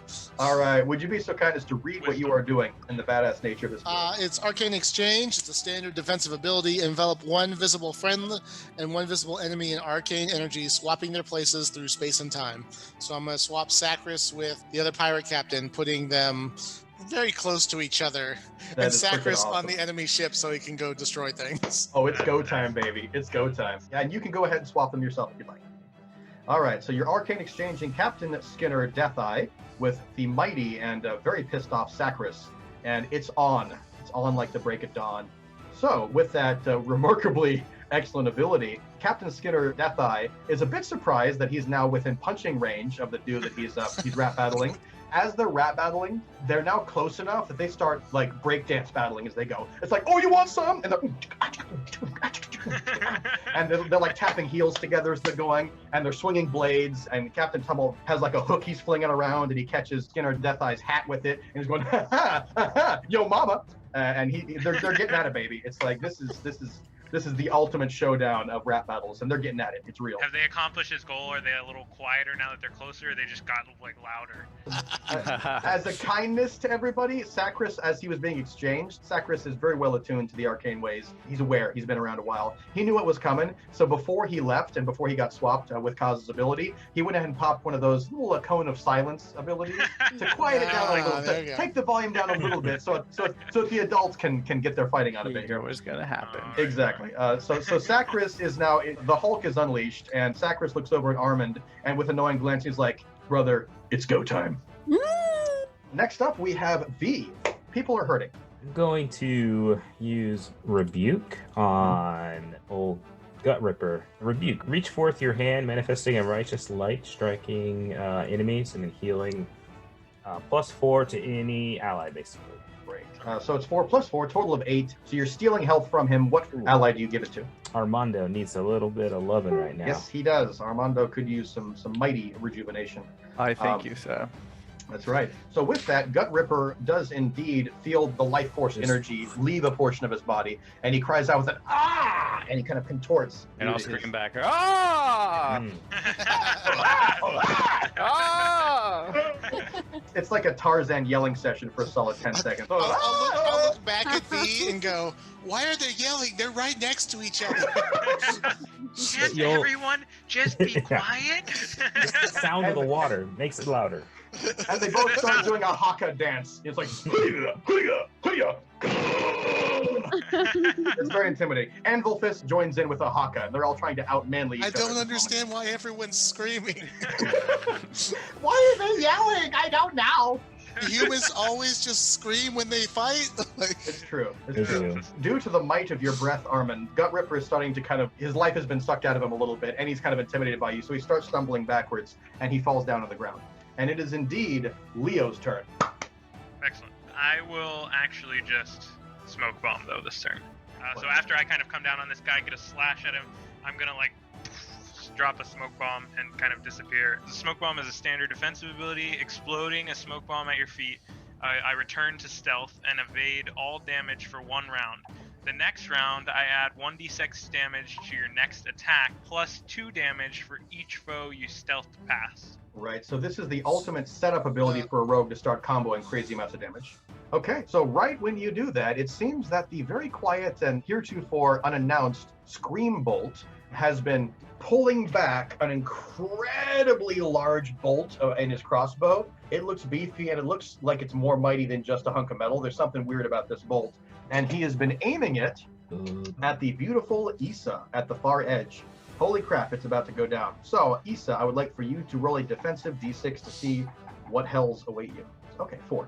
So you take 1 less damage, thankfully. In the chaos of the arcane storm that's crashing down and the roar of the waves, the cannonballs flying and all the cries of adventure, that this very large bolt, it's probably a solid like 2-3 feet long, and it's made of a very dangerous material that is more than just metal, screams through the air with a piercing howl, shredding a part of the sails between him and you, and he nails his shot directly in the top left of your chest, and it pierces all the way through, and it's dangling there as your left arm goes limp, and you take a painful 8 points of damage, Issa.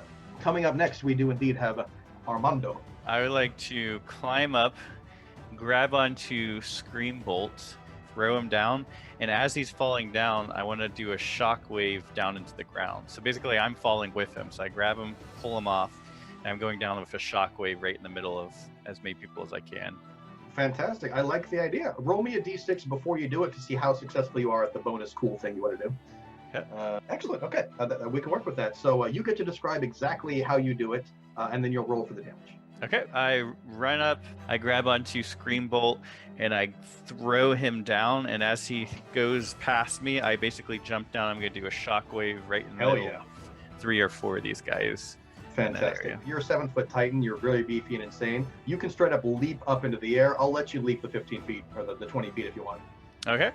Leap into the air and shatter the earth, knocking all enemy minions to the ground, stunning them for 1 round and dealing 2d6 damage to your targets. Fantastic. I will go for Scream Bolt because I saw what he just did.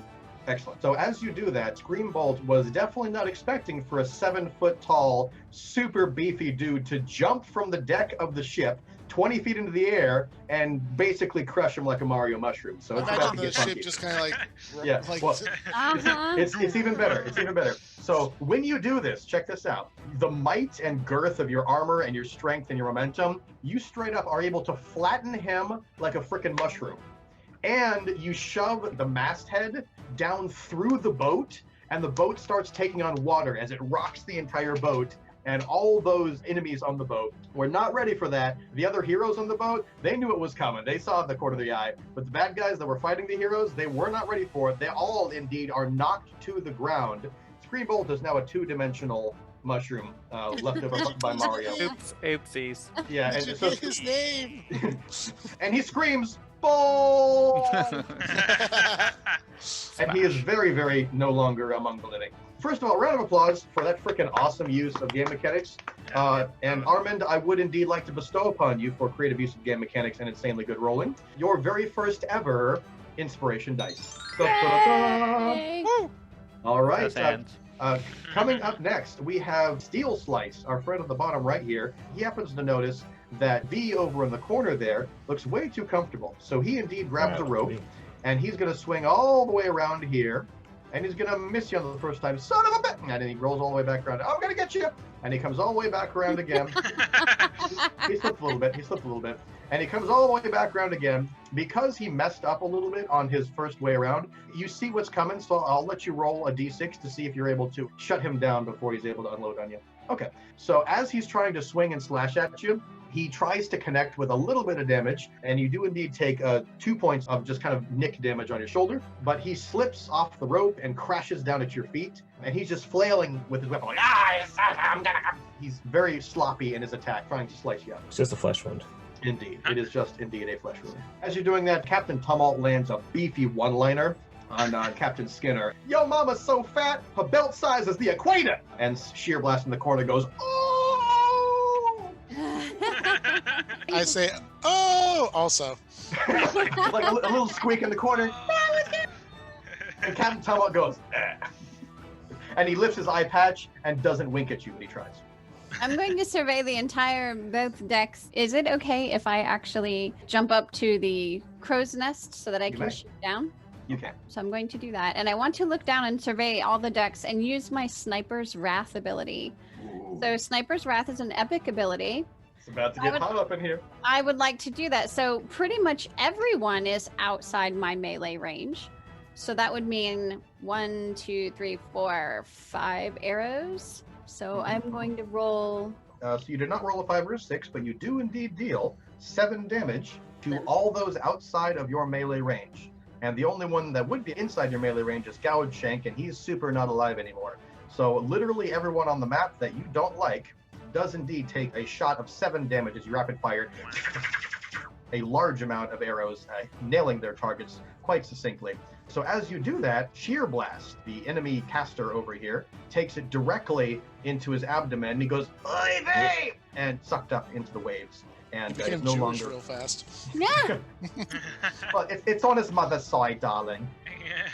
He's no longer a direct threat to you. He's in the water and basically out of this fight. Gut Ripper, with that attack, is teetering on the edge of life and falls down to one knee. Anvil Fist, it shot him in the shoulder, and he grunts over you like, "Watch it, girl." Captain Skinner was just about to launch another boom one-liner on Tumult, but the arrow shot him in the big toe, and he's like, "Son of a biscuit!" And it messed up his one-liner, and he's very embarrassed. And that is a beefy turn. Well done, Issa. Coming up next, we have Cause. I will use my defensive arcane exchange again, and I will swap Issa and Anvil Fist, putting him, the big, huge guy, in the crow's nest. In the crow's nest. Holy crap! It's like 700 pounds. And I'll look up to him and go, "Hi, I'm Cause. Would you like to join our crew?" And Anvil Fist is incredibly confused by what just happened, by his girth and might. The crow's nest was not designed for a 700-pound dude to occupy that, and it starts crumbling, and he's desperately trying to claw onto these toothpicks worth of wood as he's clawing and ripping onto sails and stuff and trying to soften the land as he starts crashing down. And because that was a very creative use of game mechanics, would you roll me a d6 to see how hurt he is when he lands? Okay, so because he's beefy enough that normally falling from that distance wouldn't hurt him so much, he does indeed land on a sharp piece of wood, and it spikes all the way up through his shin, and he's like, "Ah, kid, you're next." Do you respond to his jeer? But you're losing. You could just join our crew, and then you won't have to get hurt. How good are the benefits? You live. I'm like, you live, and he doesn't kill you. And I point behind at V, who looks menacingly behind me. Okay. And with that, Cause, roll me a d6. You want me to roll a persuasion? Yeah. Well, we'll do a rare in-combat persuasion, see what happens. It's a charm. Okay, charm, yeah. That's why I wanted to ask, because it's happening! Okay, so Anvil Fist, his feet are kind of messed up from what Armin did to him, and he just fell, and his shin's a bit messed up. And he's thinking about the medical costs associated. He doesn't have very good insurance. I'm like, look, he's dead, and that guy's a pancake. And Anvil Fist is saying, "Oh, I knew Screambolt back when he was 2-dimensional, but now he's kind of a squished mushroom. So what were you saying about those benefits, Cause?" Oh yeah, definitely. Okay, and he is rubbing his sore head in his hands, and he says, "I think I'll sit the rest of this one out." And he just kind of backs up over. I was like, we could pretend to fight to make it look like you're doing your job. And he leans in and goes, "Okay, have you ever heard of the wrestling ring of the Fairjew warlords?" Yes, I have. Oh, what do you say we pretend that we do that, okay? All right, let's do it. All right, so he lifts you up on the back of his shoulder and starts spinning you around. And I'll be like, trying to punch him from the top. So he's Hulk Hoganing you all the way around. He's about to tombstone you, but you like roll him back over, flops on the ground, and says, "Oh!" And he's super playing off I like somehow do a Hurricanrana on him. We don't know. Exactly. And Captain Skinner Deatheye, his previous boss, is looking over like, "You just can't get good help these days." And Anvil Fist seems to be much friendlier towards your cause at this point. And next up, after that amazing moment, B, you are up. Okay, all right. Let's do another rebuke on him. All right. We can heal up some people. I like this. Let's get yes, some we heals. know that ability. You're taking health from him, and you're giving it to someone health from him. Yep. So I got to roll a d6 plus 4. That's the rock solid 8 damage to him. And due to his wildly horrible attack on you, where he basically hurt himself trying to get to you with a swing that went around and around, and then he crashed at your feet, he goes straight up unconscious as you lay the banhammer straight down on him, and this rush of light smashes straight into him, and he is out cold. He's no longer a threat, and you get to restore that amount of health to whoever you wish. Whose health is lowest? Cause. But he's busy. He's fine. And he's poisoned. Oh yeah, what does poison do to me, by the way? On the next round, you'll be taking an extra 2 damage. Let's toss the heal on Cause. All right, so you are. It looks like you are back up to 17, which is very timely. You're starting to get poison-y there. So if you're healed to full, it cleanses you of your lingering effects. FYI. Sacris, he charges towards the Dark Blade here. It's pretty cool what he has. He has 2 bucklers, basically. And out of these bucklers, he's able to manifest light-based weapons. He basically summons this massive shield made out of light, and he summons a twin-bladed polearm, where it's a blade out of the front side, blade out of the back side. It's about 7 feet total length. And he starts spinning it like a helicopter and completely slices straight through Darkblade's feet. And it doesn't sever his legs off, but it does indeed knock him up in the air, and he backflips like 3 times and crashes down onto the wood. And Sacris takes his long blade straight down and points it at his neck and says, "Yield or die." And Darkblade is a bit intimidated at the moment. And next up, we have Leo. I'm going to be looking down at my shield and my polearm and looking up back at him and just kind of sitting there just going, oh. I'm kind of invisible. I'm going to kind of like brush past this guy right here, intentionally back check him on the backside, so he's kind of like, and keep moving by him. Okay. And I'm going to take a look like in the distance at Deatheye across on the other boat. And then I'm going to use Dark Trickster, my ultimate. Oh, it's go time, baby! Read this insane ability. Read it! I become one with the shadows, instantly appearing behind a foe, stealing their weapon and striking them with it, dealing 3d6 plus 5 and distracting 2 of the closest foes, increasing the damage done on them for 1 round by 5. This ability is insane! And then I return to stealth after. You do exactly that. Rogue ultimate ability, you get to do this once per encounter, and you do indeed get to steal Captain Skinner Deatheye's weapon and smack him with it. I am in the shadows there, peering at him, instantly kind of become with the shadows and reappear behind him, and I grab his weapon out from behind and kind of plunge it back this way. Just kind of like, kind of thing. And let's see what we do. What damage we do here. Not matter. Sometimes you roll 2 ones. Oh no! There was a moment where Issa rolled a 6 and a 6, and it was pretty amazing. And then this stuff happens sometimes. You wasted our good rolls earlier. I do get +4 and +5. As a reminder to our friends watching, because our rogue very wisely smoke bombed last turn, it was a defensive ability, it sets up a crazy amount of damage for the next ability. So even though the roll was not absolutely stellar, you did have the forethought to go ahead and set up for big damage with the combo of your smoke bomb. So you do 4 damage, plus you also deal the 1d6 plus 2 damage for each foe you stealth past, and you technically stealth past Anvil Fist as well. So it's 2 that you stealth past. 13 total damage. Oh, rogues are kind of insane when you combo abilities that well. That's good stuff. All right, so with that, you do indeed slice him so hard his hat falls off, and it shows a really bad toupee, like a generic brand made in Pretensia toupee. Not the best quality toupee, and it's kind of flopping in the breeze very dramatically, not attached to most of his head. So it gives Tumult some more, fuel for his battling. Exactly. He's going to be able to mention, the toupee. That's right. And Tumult pops a, "Hey, yo, I'm a baller, but you got bald." Oh my goodness. I disappear. Fantastic. So you return to stealth, and with that line, the baller bald thing, you hear sheer blast from under the waves bubbling up going, "Oh!" So he celebrated the burn, though he's basically underwater at the moment.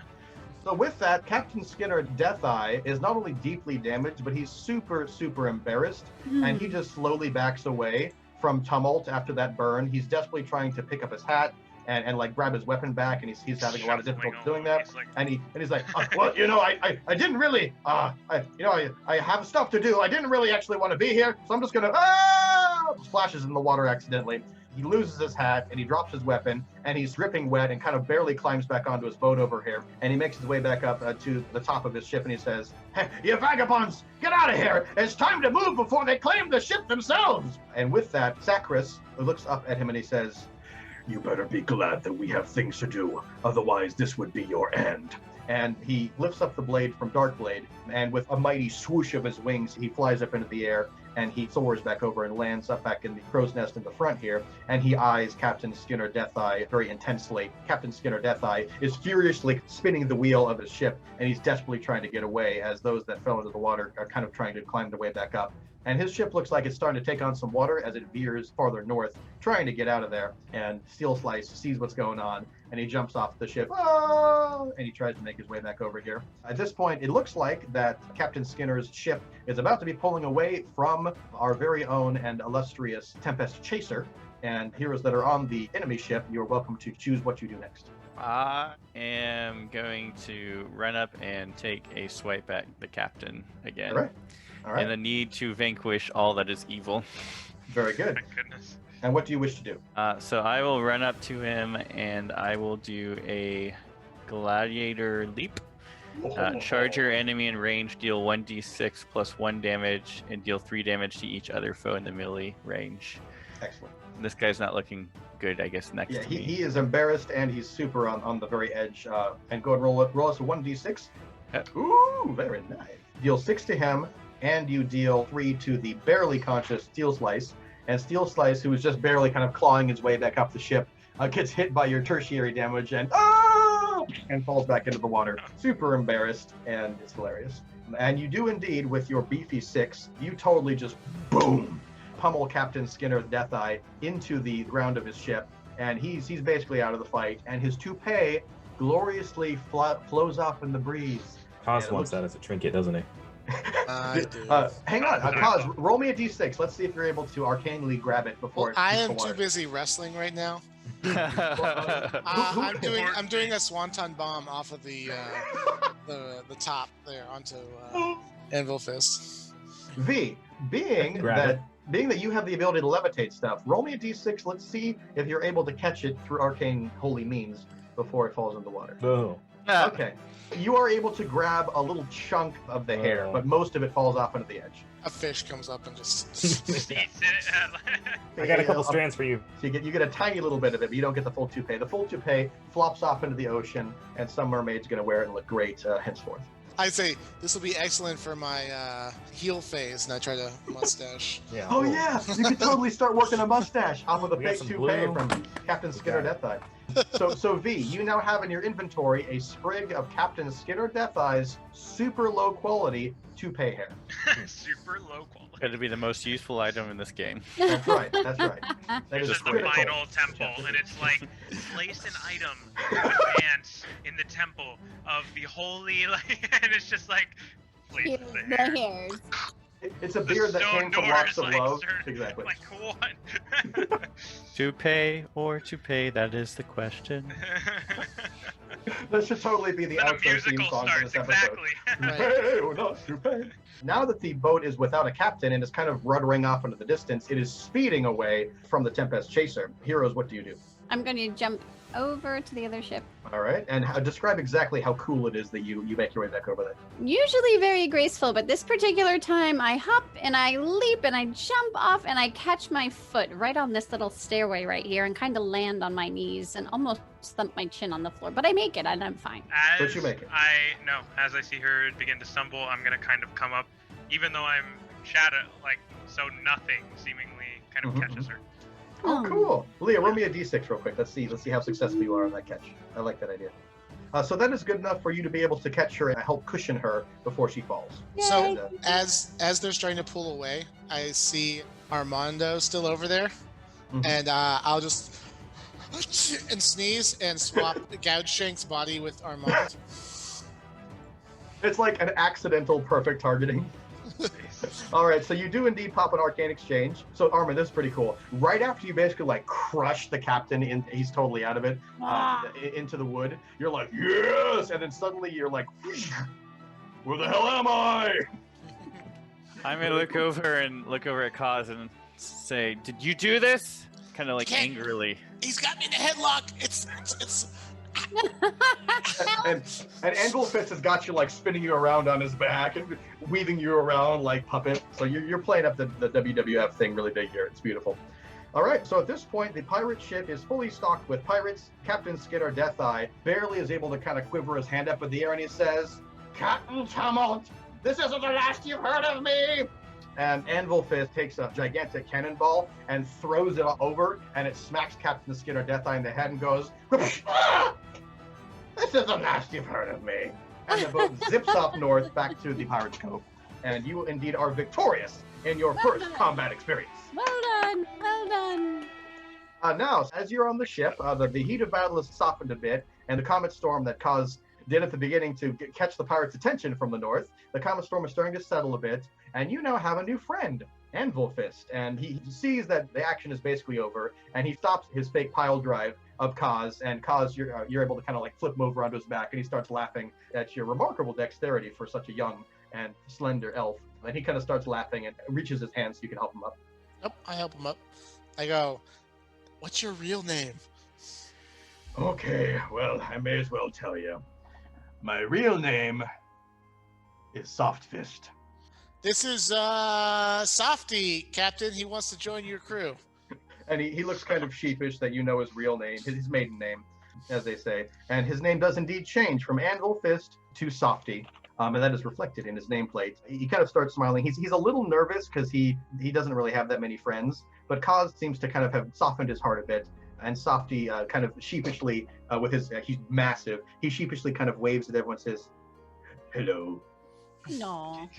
Hello, Softy. It's nice to have you on board. A man of your size can be very helpful, especially in combat or reaching very high things. I look at the captain and go, "Yeah, he could probably pick up a whole cannon or something."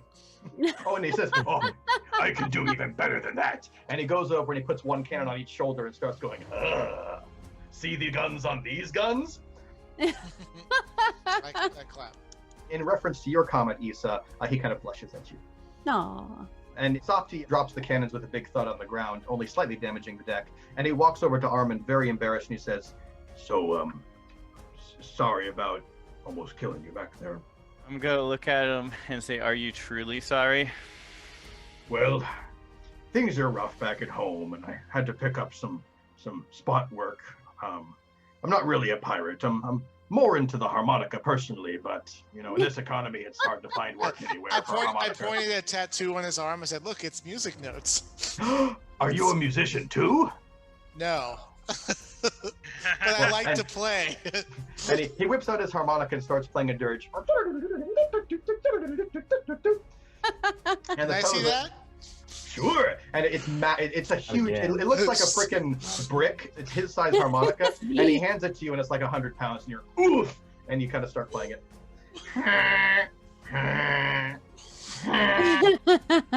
And he's impressed. He kind of claps and goes, "That's a good start you got there." I hand it back to him. You feel like this 100-pound burden, this massive weight lifting off you, and he picks it up with 2 fingers and starts playing again. At this point, I'll just reappear, kind of, like right next to Armando. It's great to be skeptical and all. I agree with that, but you can fake it a little more. It makes you feel a little more comfortable. I'm gonna jump up when he does that and take a swipe at him, almost out of fear. Oh, yeah. He just came out of nowhere. At Leo?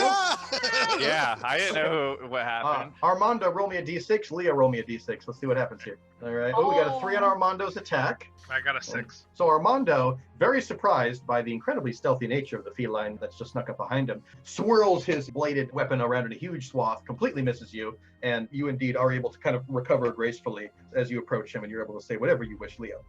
Like a cat landing on his feet. Oh, whoa. Calm down there. You're really a jumpy one, aren't you, Skeptical? Sorry. I'm sorry.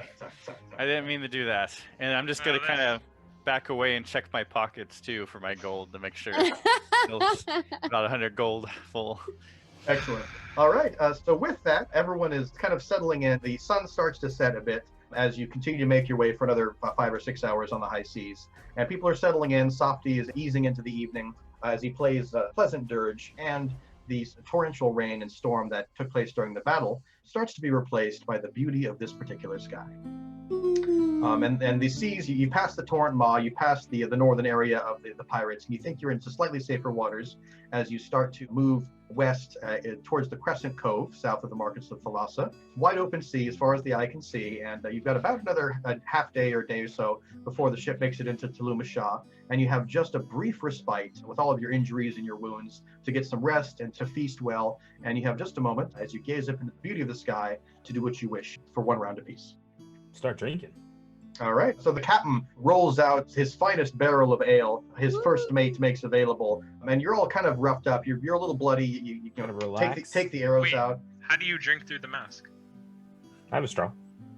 Oh. Metal. Personal straw. Metal straw. He pulls out It's a a metal straw. Too. Metal straw. Recycling is important. That's how they do it at home too. And it perfectly matches your armor with like cool runes on it. It's super slick. Yeah, it blends right in. It probably like just fits into a slot of your armor that people can't tell. Yeah. Like it just Pop that bad boy up. I will join V, celebrating our first victory. For good times. Nobody died. Kaz didn't cause too much trouble.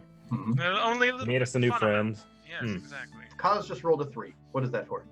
I was gonna see how seasick I was. Excellent. So with a 3, the poison that is in your system, I don't know if you've been fully restored to full health yet. V, you have the option to during rest periods. Okay. So let's say in this moment, Kaz is still visibly sick from the poison and from still being lower in health. He stumbles towards you, probably looking for a little bit of medical assistance. What do you guys do? All right, let's do Cascade. Get him a nice little heal. So you do restore him to full health. And Kaz, how do you respond? Oh, thank you, V. Appreciate it. Very nice. You are no longer poisoned. Your health has been fully restored to max. Kaz, are you eyeing that brew? What are you doing? Oh, no, I'm drinking water, probably. You hear the thunder of Sacris's footsteps. This mighty 7-foot bird full of plate armor sits down next to you on the bench in the galley underneath the top of the deck. It almost seesaws you up a little bit as you're sitting there, and he kind of catches you and sets you back down. He says, "So, kid, I see you've got good taste in sparkling. Cheers to you." And he clinks this. It's a big glass to you, but it's a tiny one to him. He kind of clinks glasses with you and smiles. He's still got a stern face, but he's warming just a little bit to you, kid. He's glad someone else likes the drink that he prefers. I'm going to open the little satchel that I have because I secreted some little sweet treats of different varieties. And since everyone's kind of having a drink and relaxing and we just worked our butts off and we just won this big fight, and I'm going to present them to everyone so they can pick what they would like if they would like one. And then I'm going to settle down and have a little sweet treat and take a nap. We got snacks, boys. The generous bounty is splayed out on the table. Sample and enjoy and restore yourself to full health before you make your way to your rest. I'm going to grab some samples of food too, and then I'm going to sit next to Kaz. And I'm going to kind of cozy up next to him and say, Kaz, why'd you teleport me out there? I was vanquishing evil. They were vanquished. They were definitely vanquished. They were not vanquished enough until I had their heads in my hand. I'm going to chime in on that one. And are you sure they were evil? Raise my eyebrow up. Do not try to muddy the waters, thief, rogue. But the waters are already muddy. You're just ignoring them in arrogance. Hold Things on. Hold are on. crystal clear here. I was going to say, there are no muddy waters here. I look over the edge. What about You're taking it literally. What about our dear friend here, Softy? Are the waters not always muddy? I have my eye on Softy as I do you. Softy's sitting off in the corner in the dark, very shy, and he's just playing his harmonica. He looks a little hungry, but he doesn't say anything out of kind of fear. I motion him over for snacks. He's not believing it very much that someone would want to invite him to spend time with them. He's looking at you kind of hesitantly. I'll raise my There's snacks. His eyes lighten and brighten. He's almost crying with joy as he kind of thunders his way towards the seat. And there doesn't seem to be a seat big enough for him, though. He doesn't know where to sit. Softy, just sit on the floor. It's okay. And you can have all of these snacks. Oh, I'll save some for you, but thank you. And he plops down on the floor, and he's so tall that the table comes up to about his belly button. So he's able to reach his big fat fingers into one of the bowls and take out one little thing. And he goes, that's the nicest thing I've ever tasted. Wait till you try this. And I pour him a drink of water. Oh, wait, is this clean water? Yes. I've never had clean water before. And he reaches down, the chalice is huge in your hand, but he takes it in his fingers and goes, is this what food and water's supposed to taste like? Sometimes. Wow. I got to get off of shit more often. And he breaks out his harmonica and starts playing tunes as you request classic songs that your peoples love from all over the world. I'm going to point at B and kind of poke him in the side and go, I'm still hurt. You are the priest. Could I have a heal? Yes. Think about that. Stares. I'm like poking him like, Yes. All right. I'm going to use my burst of light heal and heal everyone. It's a nice AoE heal. Make sure everybody's topped off so we have a good night's sleep. And as that happens, it rouses the harmonica playing. You know when really good songs shift into a different key? It's like da-da-da-da, and it starts really getting into it. And the evening is warm and cheerful, and you start swapping stories, and everyone's back at full health.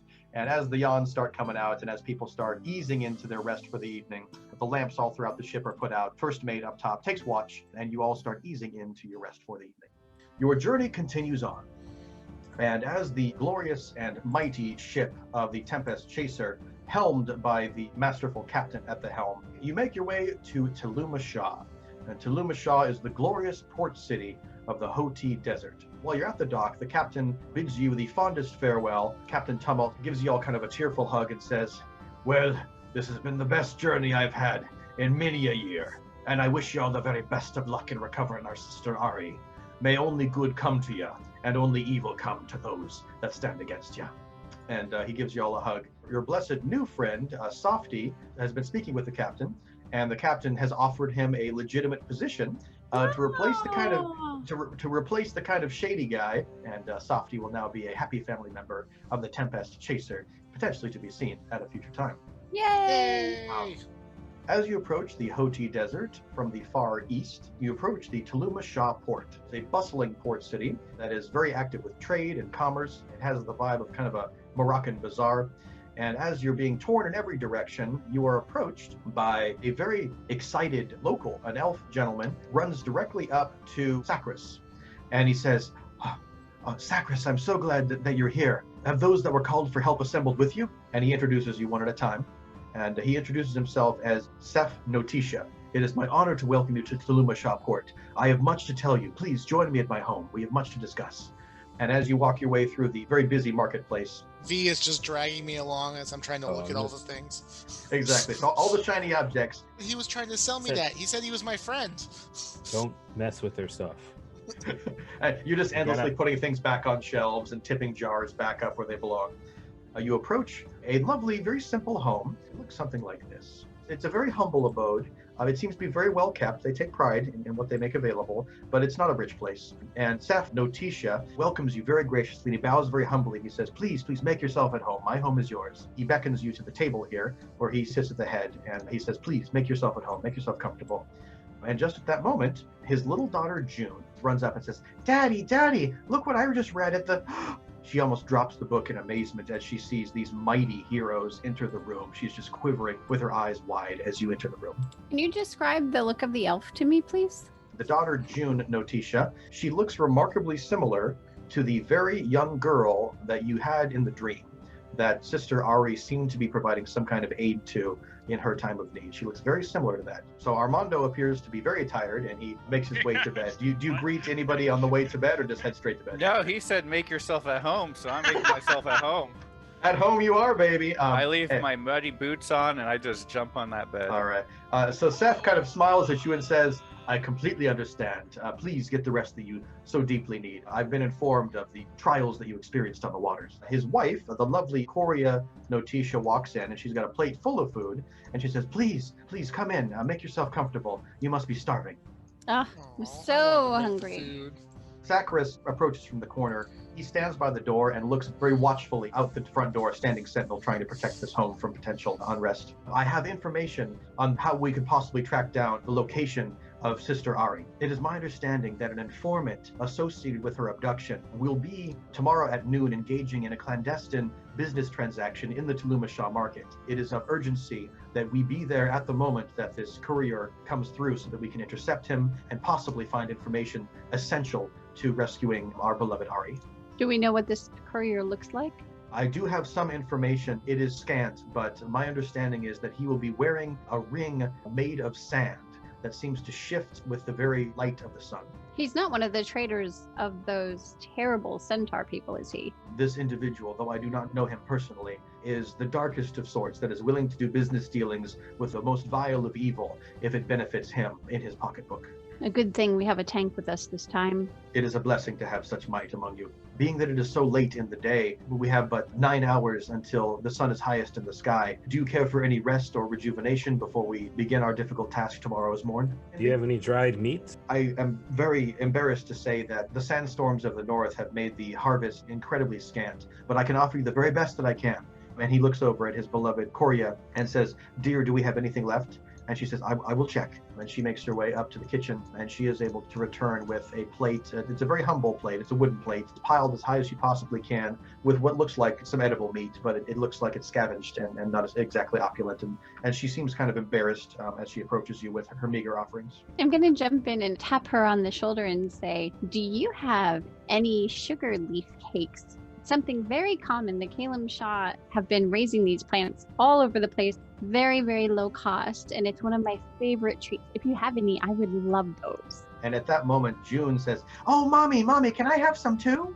And Korea says, "Oh, well, I'm so glad that you asked, Miss Issa. We do indeed have a fresh batch. As you know, they're not the most expensive things, so we're able to afford those a bit better. I have a friend at the market that cuts me a really good deal. I'll be right back."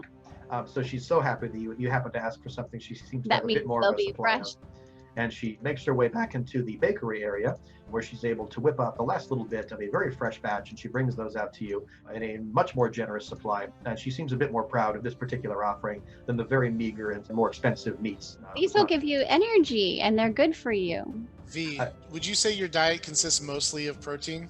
Well, how do you think I cast healing spells? No, okay. It takes a lot of energy. So everyone actually notices that Kaz also eats a lot of protein. Like they both just like go straight for any protein. Like animal is their dead animal. Is their dead animal. I'd like some dead animal. Just like I left the plants on the any vegetables they had. I just left it there and waited for the meat. And then when the meat came out, I was like, yes. There we go. So it seems that Kaz is very focused on one of the two plates, and it is licked very clean. And Papa Seth, Notitia, looks at you and kind of goes, "My man." It's like he happens to also be kind of a meat guy too. And he's like, "Well, I'm glad someone likes real food." And somewhere Sokka smiles. So with that, the wick burner that goes around and lights the lamps in this relatively poor area of the city, you can see that his bells are jingling on his garments to indicate the particular hour is late, and he's lighting the torches out back. And Sacris eyes the wick burner very suspiciously, wondering if he offers any harm. And this very tiny, very, very frail wick burner kind of backs away, seeing a lux in the middle of the city, this mighty, mighty bird that's guarding the entrance. And he kind of lights the wick and slowly backs away as Sacris goes.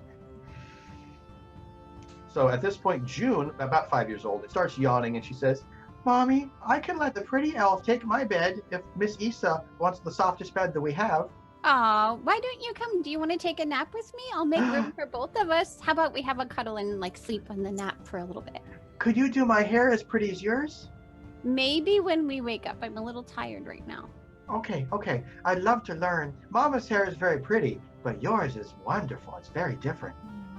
Well, we'll see what we can do. Come take a nap with me first. Very good. She moves her way into the smaller of the two bedrooms, and she sits on the bed and wants a little bit of girl time, talking with you before you go to bed. What would you like to talk about? She continues to ask you questions for as long as she possibly can before you start yawning. She asks for you to tell her of your grand adventures. She's wide-eyed even as she starts to exhaust you with questions, and you're charmed by her cuteness. She asks for you to read her favorite bedtime story. Okay, I will read you your bedtime story, and then we have to take a nap.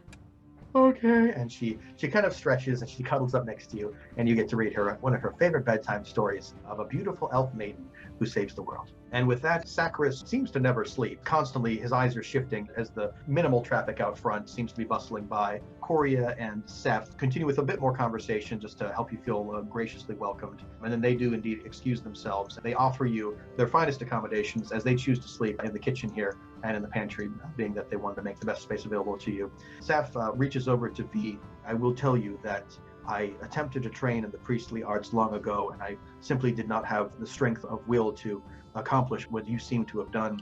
I will warn you that where this journey may take you will require far more than the most mighty of priests could be capable of. Please keep your wits about you. Danger is all that is ahead."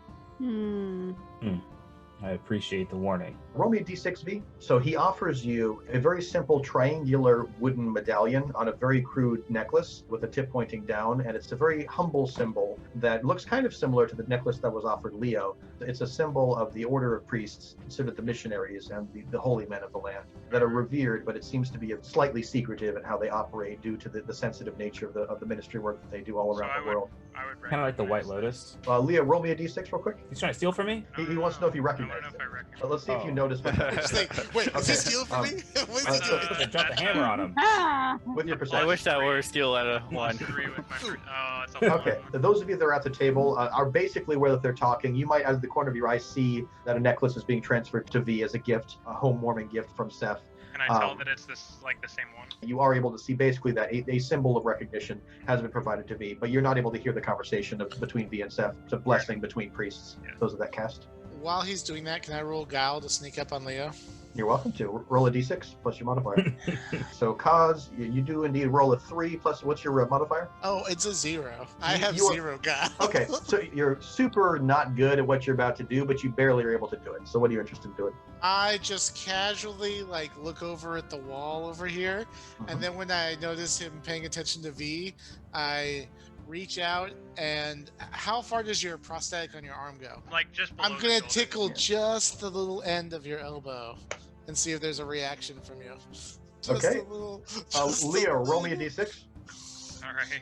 Me, this is all your fault, just saying. Yeah, I'm trying. Okay, so He's Leo. literally physically touching me. Like, Right. So what happens is because you rolled very good perception with your d6 there, you can blatantly see him trying to sneak around the table. It's like, dude, I see you, and he sneaks up and starts kind of tickling your I'll elbow. pretend like I'm not gonna respond for like a solid like few seconds. Oh and no! then If you all don't out respond, of- I'll pull away then and be He'll like, lick. You gotta watch out. I'll He'll just lick assume everything. you can't feel out of the arm. Then I love it. Alright. He All right. touches everything with his tongue if he can. I'll just pretend I didn't notice then. I'll just, A charming moment of Kaz experiencing a bit more of the world does indeed take place. Seth kind of smiles as he concludes his business with V. I'll drag V up to the rooftop, and that's where we sleep. Could I speak with you in the kitchen quickly? Of course, feel free to meet in the kitchen. I'll whisper to V. I'll be like, "He doesn't feel anything." It's Hi, metal. man. So he says, yes, how can I help you, sir? You know this land well, I assume. I was born and raised here. I know it like my own soul. Yes, and I'll pull out the symbol that Gino gave me. Mhm. Do you recognize this? I am rather surprised that one of your particular proclivity would have been gifted by such a treasure. May I ask who presented you it? Yes, it's. Do you know Father Gino? You were gifted a symbol by the founder of the city of Sanubis? Yes, I suppose I was. He's in awe, and he kneels before you and says, it truly is an honor to be in your presence. This is very unnecessary. I don't even know what this means exactly, but either way, it's some kind of an organization, right? Indeed it is. Much will be revealed to you in time, but the fact that he sees more in you than he does in most people, and that is an honor beyond measure. Right. Well, so you're part of this group then? I am humbled to be a member of this order. While I will not be able to say much more in present company, the world desperately needs the assistance that we can provide. Curious. Have you heard anything of an organization with no name and no symbol in this land? I think I know of what you speak. There is a reason that I failed in my early attempts in my priestly training, and I will say that part of that reason was that I did indeed become embroiled in one such organization, of which I am not too proud of what I did, and I continually seek forgiveness that I may never receive. Yes, I understand. Do you have any current information on any of their operations in this land? I intentionally have distanced myself from their operations for the sake of protecting my wife and daughter, but I will say that I'm aware of machinations afoot in the Far East that those of the Order are watching very closely, and he leans even closer, making sure that no one else can hear, and he says, it would be wise to not get involved. I don't have the luxury of that option, unfortunately. I understand. He places a hand of blessing upon the token in your hand, and he says, may you be blessed by El Shaddai himself, for nothing else will save you. Oh, that gave me chills. I appreciate your help, Seth, and I appreciate your hospitality very much. And I'll let you get some rest. He bows humbly and says, I wish you rest in every way. May your soul receive it as your body. I'll bow back. I want to see if I can actually overhear them because I just have a strange feeling. Okay. Roll me a d6. Let's see how much of that conversation you've heard. Plus my perception?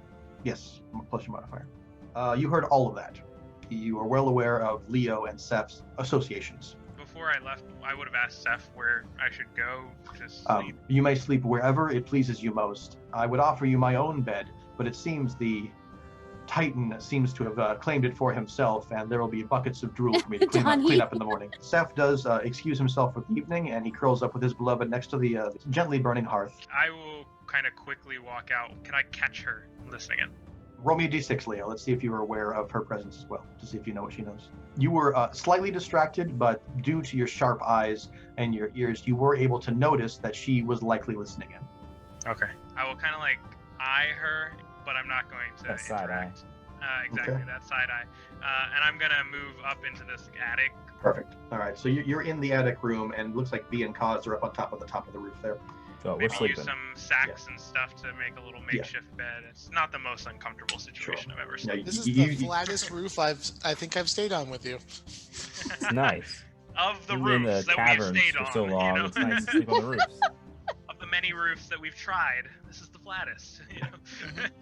I want to have a chit chat with Sacris. Sacris is still near the door, very focused on trying to protect the house. He senses danger everywhere. So, Sacris, what are your thoughts on someone being bold enough to actually steal away Sister Ari? She's done good all over the world. Well, how did this even happen? His countenance just falls in a deep sorrow that you didn't think that he was capable of, and he says, I fear that I may have failed her myself. How? I was originally tasked to be the one that escorted her on her particular mission to the peoples that needed her most in the desert regions. But I was called away by business elsewhere, and one of my younger brothers was sent to accompany her, and it seems that he has failed in his task, and I am ashamed. Why were no Kalem Shah escorting? Were they in the deep Hoti? People know better than this. My understanding is that a contingent of Kalem Shah accompanied one of my brothers with her, but alas, all of them seem to have been overrun. This smacks of a plot. I fear it is true. I'm going to just go and sit down and kind of contemplate my thoughts and wait for the day to change so we can leave. Okay. Sacris does not sleep this night. He is desperate to protect those in the home with his last breath. So with that, the final lights inside the home dim, and everyone nestles up into their rest, and Sacris continues to guard the home the entirety of the evening. And then the sun rises. Am I the first to rise since I went to bed? Yes, you do indeed get to rise first. As you do that, Seph seems to wake up about the time that you do, and he meets you in the dining area here. Okay, I'm gonna go to Seth and I'm gonna say, I've got the cooking for today. Don't you worry about it. Aww. And absolutely everyone in the house is now awake. So I'm gonna start chopping, and I'm a terrible cook, but I think I'm an amazing cook. Let's just say that. Roll me a d6. Let's see how good this meal is. I'm gonna do 2d6, and I'm gonna kind of do it as a disadvantage, so take the lowest of the two. Perfect. So it'd be 3. So it's an average meal for this case. All right, so they're not poisoned to death, but it's a little better than spam. There you go. And they all kind of pretend to like it. How much meat is Is there? spam meat? Yeah. How much meat is there? No meat was harmed in the making of this meal. All right. We'll probably look at each other and be like, do you want to go spam in the market? These freaking carnivores. There's nothing wrong with vegetables. Come on. Hey, vegetables are good, but I gotta heal you people. You grew up in the jungle, you know, and sometimes they don't want you to be killing all the animals. That's right. At this moment, there's an urgent knock on the door, and Seph sprints to it. Seph calms him briefly and says, "Fear not, I know this one." A dwarf walks up and whispers into Seph's ear, and Seph's eyes get wide. It seems that our window of opportunity has shifted. We must move now. At that moment, he drops his food and he drops everything, and he starts putting on his shoes and his cloak.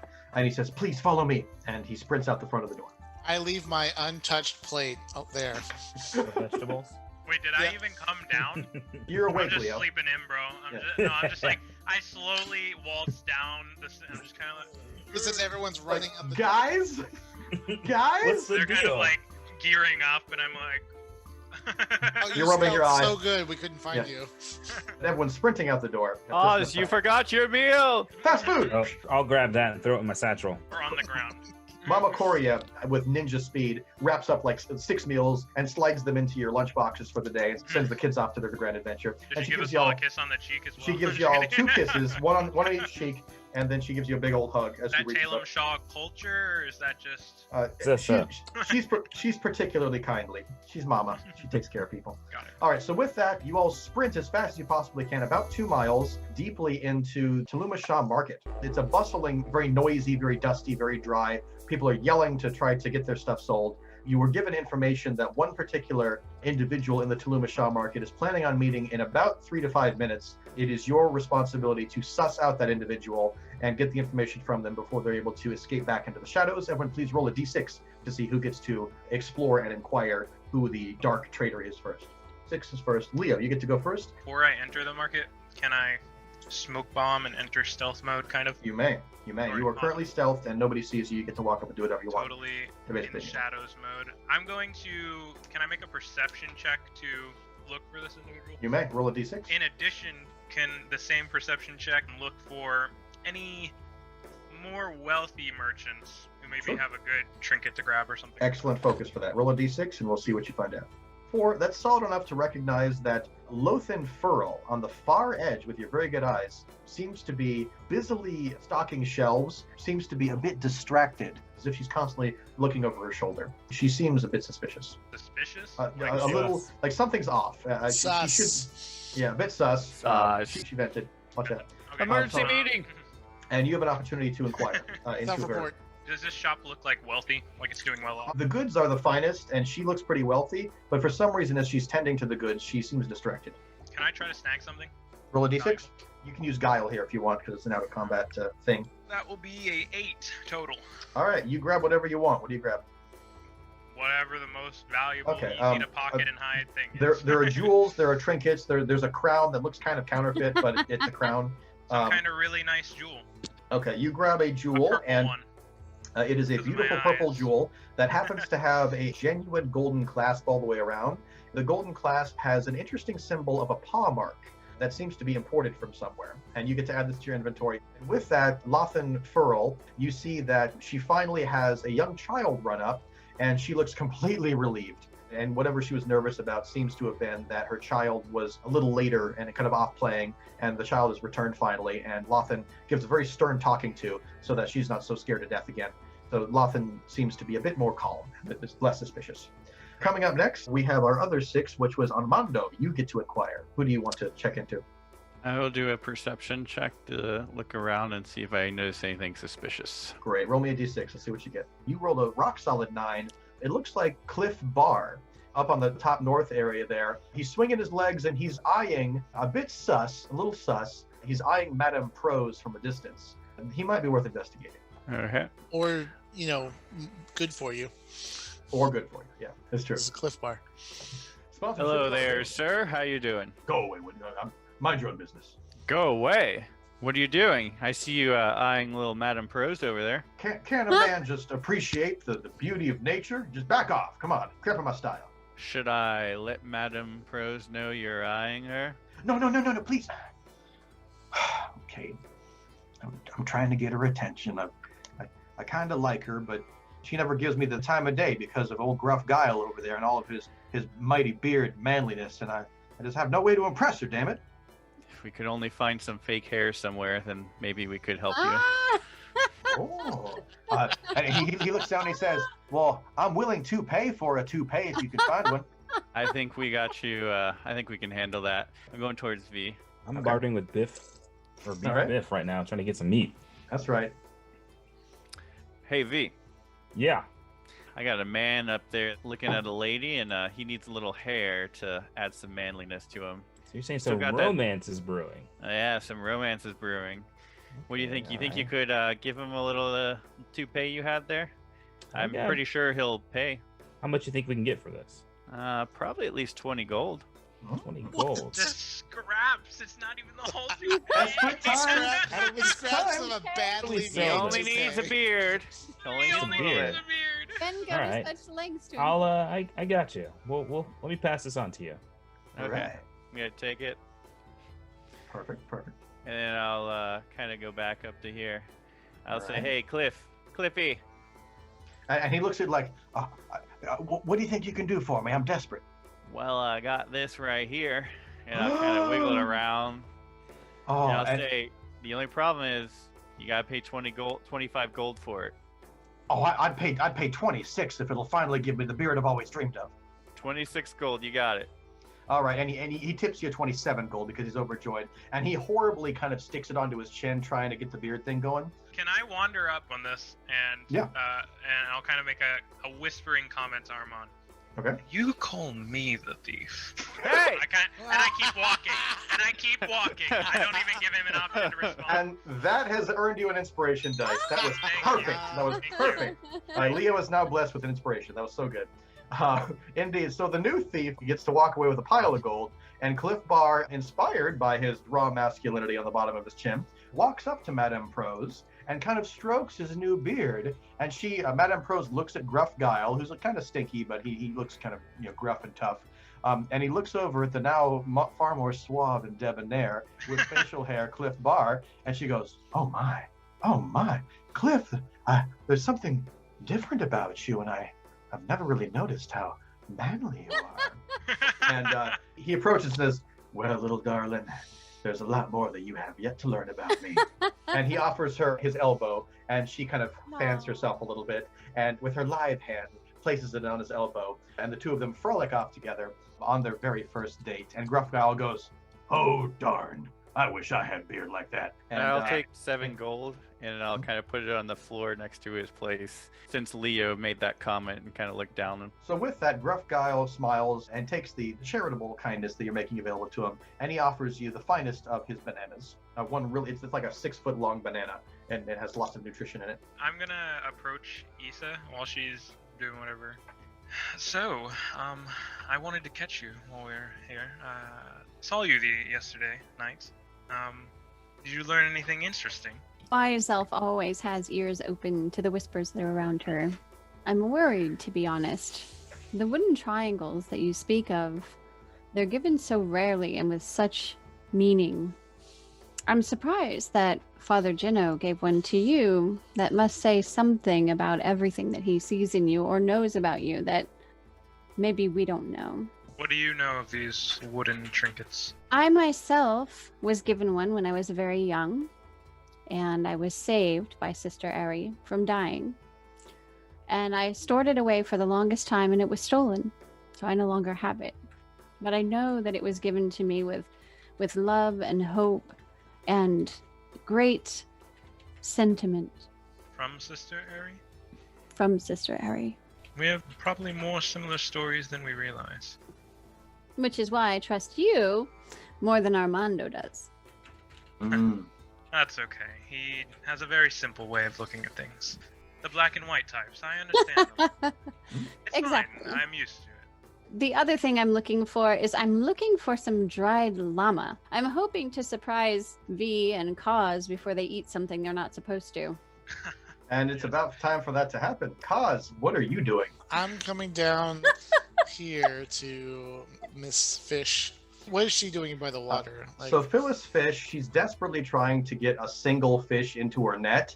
And every time she goes for it, this fish just keeps jumping out and keeps jumping out and keeps jumping out. She's getting frustrated and she looks hungry, and it's just miserable. Can I swap places with her and the fish on land? You may. And I do so, but she's now wet probably.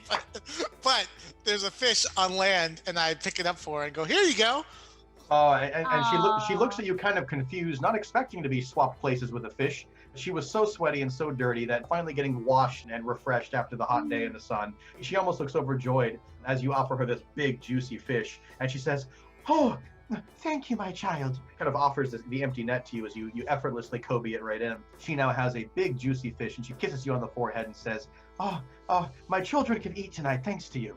No problem. I look for more fish. I'm like, wait, hold still. Put that fish down for a minute. All right. What are you going to try to do? I want to try to swap her with another fish to catch more. You see a big honking fish. This is like a 15-footer out there. And do you want to see if you can swap it? Yeah. All right. You roll me a d6. Let's see how successful you are. Have to swim back. Exactly. Oh All right. He's not going to be eaten by the fish, right? I'm going to use my reroll. All right, so here we go. This is the moment. I'm using my reroll for fish. Die. So Kaz is using his inspiration dice. Let's see what he does.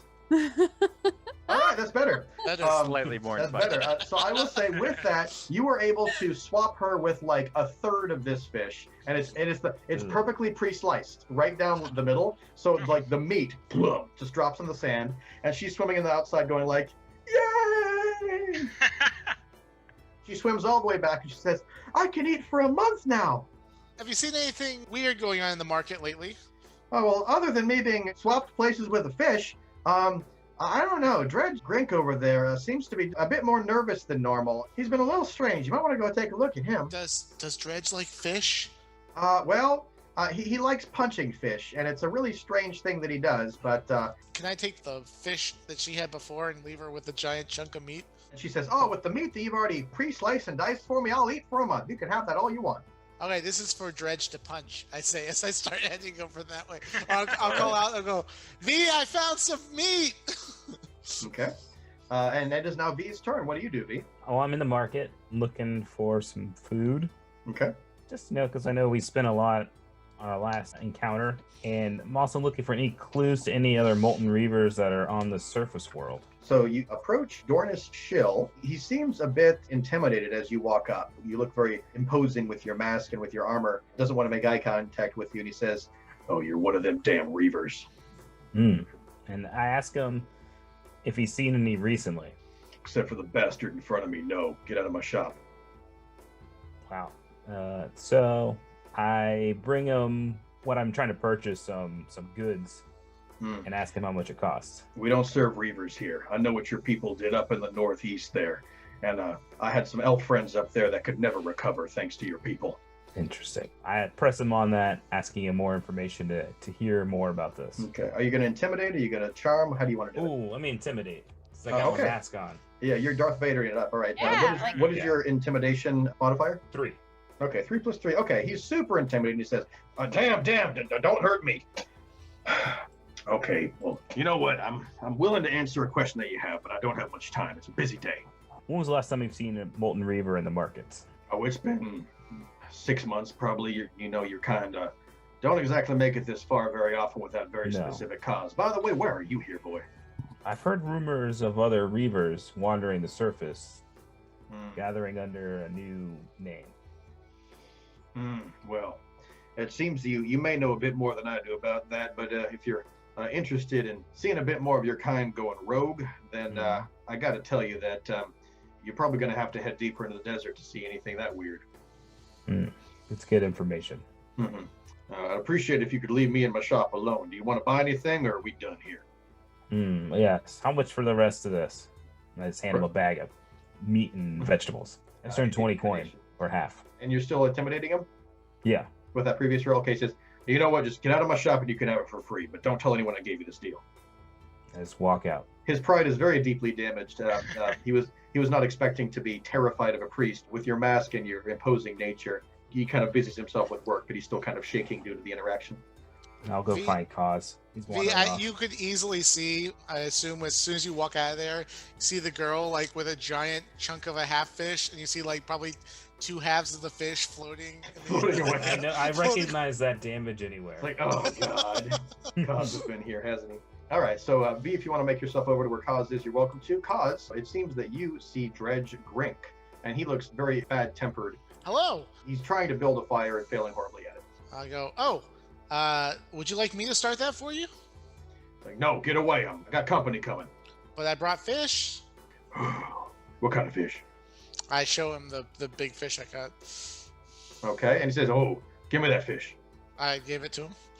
And he looks at it, he looks at you. The fish is already very dead. And he's like,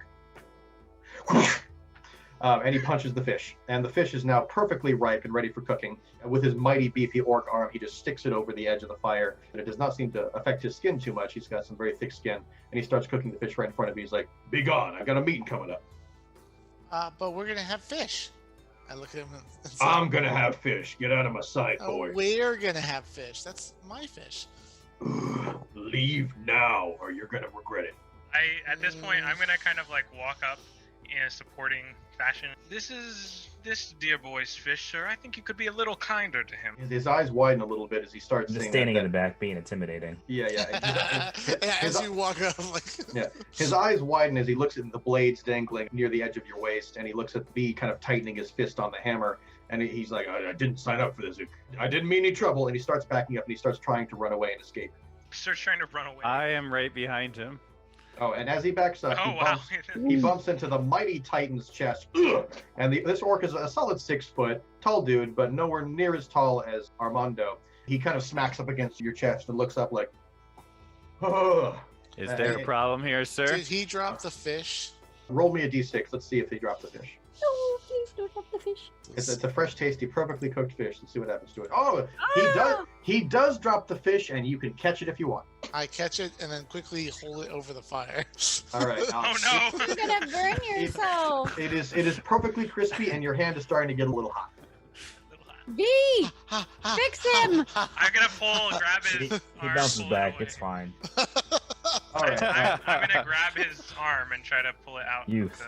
So with that, Dredge Grank is swirling with emotion. He's terrified of Armando. He lost his fish that he just perfectly punched and was ready to cook and eat, and he just wants to get out of here. She's like, I don't want any trouble. I got things to do. Y'all take care. And he tries to start to leave. Dredge, I have an idea. I think if you were wise, you would sit down and you would talk to Armando and myself and Kaz and Leo. Tell us what you have going on. There's something afoot here. And he desperately tries to sprint away. I will reach out and grab him. Everyone roll me a d6. Let's see who gets to him first. 2, 1, 3, 2, 4. Kaz. I'll stand in front of him and go, if you wait, you'll get some fish. I offer him part of the fish, and they won't beat you, I say. He looks really nervous, kind of checks around. He's wondering if he should fear you guys more or whatever would happen to him if he stays more. I cut a part of the fish out, go to hand him the rest of it. Damn it. And he reaches out and he grabs the fish and he starts gnawing on it while he's super nervous looking around, like he's expecting a meeting. What's the story? Okay. He's so worried about that. He says, well, I heard word that there's something extremely valuable out in the desert, and I've been paid really good coin to help transport something of value that, frankly, I'm not supposed to say anything about. By who? Let's just say that there are forces at work that no one should know about. You better not tell anybody about this, but all I can say is that the Obelisk of the Lost is a place that you don't want to be right now. With Issa's excellent roll, you were able to determine that he is 100% legit. He's freaking terrified of you guys. He's terrified of whatever's coming if he's not there for the meeting, but the immediate threat is you guys, so he's dishing all his guts as honestly as he can to get you away from him. He's terrified of you. I'm going to look Sacris right in the face, and then I'm going to look at Armando and say, we should pick up what he's supposed to be doing and go to the obelisk. This could be Sister Ari. And he says, I agree. We must move. And I'll my chest, so I'm ready. How much is a boat ride? So safe passage to get him away from danger? Yeah, to get him away from danger. He could make it to the markets of Thalassa for about 150 gold on the average transport. I'd donate to that. I will donate to that. I give him 50. That's all I have. No, all right. not 50. If all of you throw 25 gold in together, and then Kaz is 50, go ahead and mark it on your character sheets. Minus 25 gold. Y'all started with 100. Wait, did I get my money from Leo? To be determined with him. What happened? My hair money. So with that, you very generously offer the money that this unscrupulous businessman would need to get safe passage to the markets of Thalassa. His tension is remarkably relieved in that he now has an escape. Instead of the likely death or something horrible that would happen to him if he weren't there to pick it up, he should be able to make his way to Thalassa. His affect is completely changed. Thank you. It seems we have a new business deal, and I'm out of here. Of course, Dredge. One more question, though. Mm-hmm. What did these people you interacted with look like? The only interaction I've had so far is a secret message that seemed to be made of sand, and it disappeared in my hands shortly after I received it. It was delivered by a courier that disappeared into the very sands beneath my feet. Damn couriers. What did they look like? It was a being without a face. It looked as if the wind itself gained a form and then left shortly after the message was delivered. If I'm not there on time, they truly will come after me. Thank you for your kindness, but I must be on the last ship out of town or my life may be in jeopardy. Of course. He kind of slinks away from Armand and Sacris, and he kind of glances over at Kaz and V, and so he nibbles on the fish and says, thanks, kid. And he sprints all the way out to the next ship, and he's off likely to the port of safety, far over to the east. So with that, Sacris says, we must move. Time is of the essence. As everyone else kind of goes away, I'm going to call V to have a little discussion with him. Okay. Hey, V, I've got your 15 gold here. Kind of handed it to him. Thank you. You're How welcome. did the romance go? It went good. Cliff and Madame Prose, they're with each other, so. Thank the maker. And they wrote poetry and ate Cliff Bars happily ever after. We made As V turns away to my little ribbon that I have, it's all blue, but it turns a little bit more black going across it. And that's the ribbon that has a bunch of text on it with my oaths too. Oh, excellent. Your oaths continue to grow in their richness. Beautiful. All right, you look around, you see horses and camels that seem to belong to your previous friend, Dredge Grenk, and they seem to be without an owner, so they are available to you if you wish them. Sounds like they're hard. Will Armando be able to sit on one of these? You notice a particularly large pachyderm that's kind of a mixture of a rhino and like an elephant. It's pretty beefy. It weighs about 3 tons. So Sacris eyes the animals and he sees this exotic camel that has 2 heads. And he says, I'll take that one. My wings can only take me so far in these desert winds. So at that point, all of you mount up and you begin your quest. We'll take a look at the map here in the Hoti Desert. You begin the path to the east from the Telluma Shop port, and you make your way about halfway. A mighty sandstorm starts raging from the far east where you come from, and it is a violent, violent sandstorm chasing after you in an eerie way. You continue your trip on your camels. You settle in for the night. You eat. You refresh yourself. And it seems like at every inch you take, that sandstorm is just moving closer and closer, tighter, and almost chasing you or crushing you in. Camels start moving faster. The sun starts rising in the next morning. You barely make it. In the distance, you see this mighty pillar bursting forth up out of the desert sands.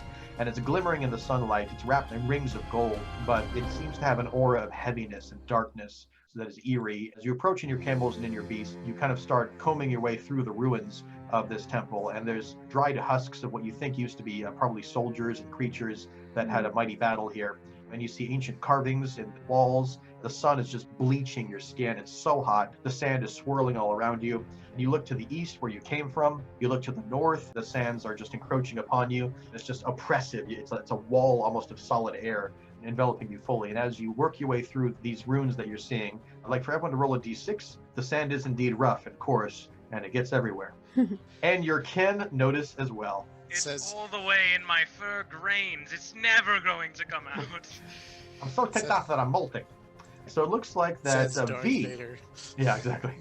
V does indeed, with your sharp eyes, V, you notice almost a holy covering that visually was blocking just the average passerby. You're able to perceive a light-based concealment that is intended to hide this from people's view as you walk your way through the ruins, and you are able to dispel that. You can describe how you do that. So I lift up my hammer, and with a slight prayer, I slam it on the ground, and it illuminates the area around us. You shall pass. Walking right through. That's right. So with that, this opening that was completely invisible to you guys, it just looked like an area of the normal wall with these ancient runes all over it. Suddenly this opening with stairs leading down into darkness appears, and you all indeed file down into it. What is revealed is a chamber that looks like this. And all 6 of you are approaching from the east here, from the right side. It seems to be devoid of all creatures. It seems to be devoid of life. There are some vines that are kind of shifting in the sands. The sands are kind of licking at the edges of this room. As you walk in, I'd like for everyone to roll a d6. 3, 6. Okay, V, you're on a roll, man. Your spiritual perception is up there. You truly are attuned. Sacris says, as he walks in, his eyes are just darting back and forth, and he says, "This is a cursed place." And right as he says that, the door slams behind him, and it is a mighty stone door that falls from the top. And at that exact moment, the entire building starts to fill up with sand from these black parapets. It's moving very swiftly up your shin, up to your knee. I'd like for everyone to roll a d6 to see who gets to perceive things about the room first. Armando, you have a chance to look around the room first and to interact with the room as you wish. The sand is up to your hips. Can I do a perception check? If it's up to his hips, would that mean Oz is buried in sand? Basically, so I'm we'll see what happens. I'm trying to climb out right now. Pull him up and sit on my shoulders. Armando, you notice a book at the very edge that seems to be glowing in an eerie way. Is there anything else I noticed in the room? The pillars seem to be crumbling as you pass by them. There are some statues that don't seem to be animated or interesting. They're the kind of ancient kings and symbols of the region. Are they different statues, different kings? They are kings that would be recognizable to people. It would be like Abraham Lincoln, it would be like George Washington. Okay, so different ones. Yeah, so different kings, different leaders that likely would have associated with as leadership of the Obelisk. George Mummington, that's right. Okay, I'm going to go over towards the book, and I'm going to kind of look at it. Right. Inside the book, you see some arcane runes that keep shifting in language. Eventually, it shifts to a language that you recognize, but it's constantly rotating through all the languages of the lands, ancient tongues that you've never seen, and then something a bit more common. And you read, just before it flashes to a different language, the more you take, the more you leave behind. What am I?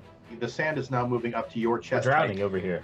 I will say time. You say the word time, and one of the pillars falls, and the roof starts caving in. Okay. Hey guys, I need some help! Next up, I want to actually investigate this little door area up here. Sure. It looks like a trap door. as you peer down into it, it's very full of sand at this point. So the sand is up to your chest level, and it's rising. Basically inaccessible now. Okay, I'm going to go over to the book, and since I know different languages from other people and I'm a little older than them, I'm going to kind of re-perceive the book. Okay. Can I do a perception check? You're welcome to. Okay, that's excellent. So you are indeed able to confirm, being that you know more languages, it seems that the same sentence or the same sentiment, though transmutations of language are a bit different culturally, the message is similar. The more you take, the more you leave behind. What am I? And it's taunting you with its mystery. Life. The book starts to quiver a little bit. A pillar drops, and the sand starts flowing in faster. Is there any way to find a hint? Because you rolled such good perception, you're noticing that there seems to be almost a ghostly imprint that continually is pressing into the sand in a kind of a rhythmic way, moving in a big circle. You don't sense there's an actual being there, but it's like the sand is dipping a bit in very specific places in a circle around the room. I'll just come up and join them and perceive what's going on. And okay. Why are these pillars crashing? Did you not read the book? What do I know? So many languages. You read all these languages. It's the more you take, the more you leave behind. What am I? What are you talking about? That's the riddle. We need to solve it. Why are you giving me riddles? This is not the time. Okay, well, you can read the book on your own time, I guess, next time. So, Leo, as you say all of those words, it seems that each syllable that you utter continues to crack some of the pillars nearby. No, shut up. Do I notice that? Do I notice that? You do not. You rolled a 1. So you don't notice that your words are actively breaking the place. Plus a 3. Okay, one pillar looks slightly better than the rest. Cause, you're next. I will hop up on that desk or something. Do you want me to roll a d6? You can roll a d6 for basic perception to see if you can see anything more than they do. It's a 6. You seem to be decently learned in a few languages, and you're able to perceive that indeed this book is cycling through a wide variety of languages, several of which you're able to read even beyond what the other ones are. And with your perception, you are able to get the impression that this mystery is pressing into your consciousness. The more you take, the more you leave behind. What am I? I'll go with the footsteps. In a single moment, you hear a grinding sound. And the pillars that were breaking down into multiple pieces rewind time and essentially reassemble in a perfect order. And the sand that was flooding into the room starts... I just laugh as it goes up. I'm like, this feels cool. It's raining mana. Hallelujah, it's raining mana.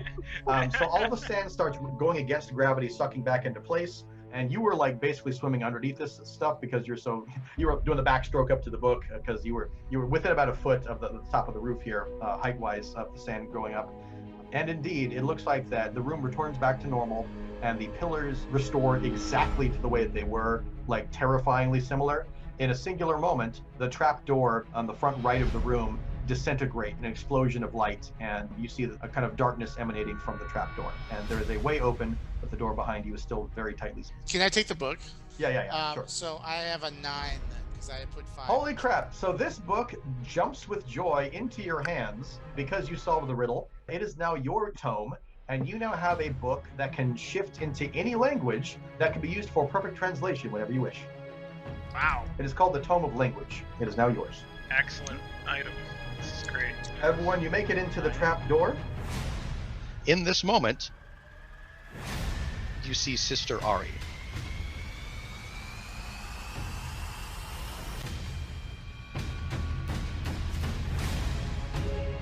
She is levitating up above what appears to be a golden dais that has lots of rings that are spinning violently around, shifting and moving and crushing in a very violent manner. She's levitating about 8 feet up in the air above this large golden dais that's about 3 feet thick.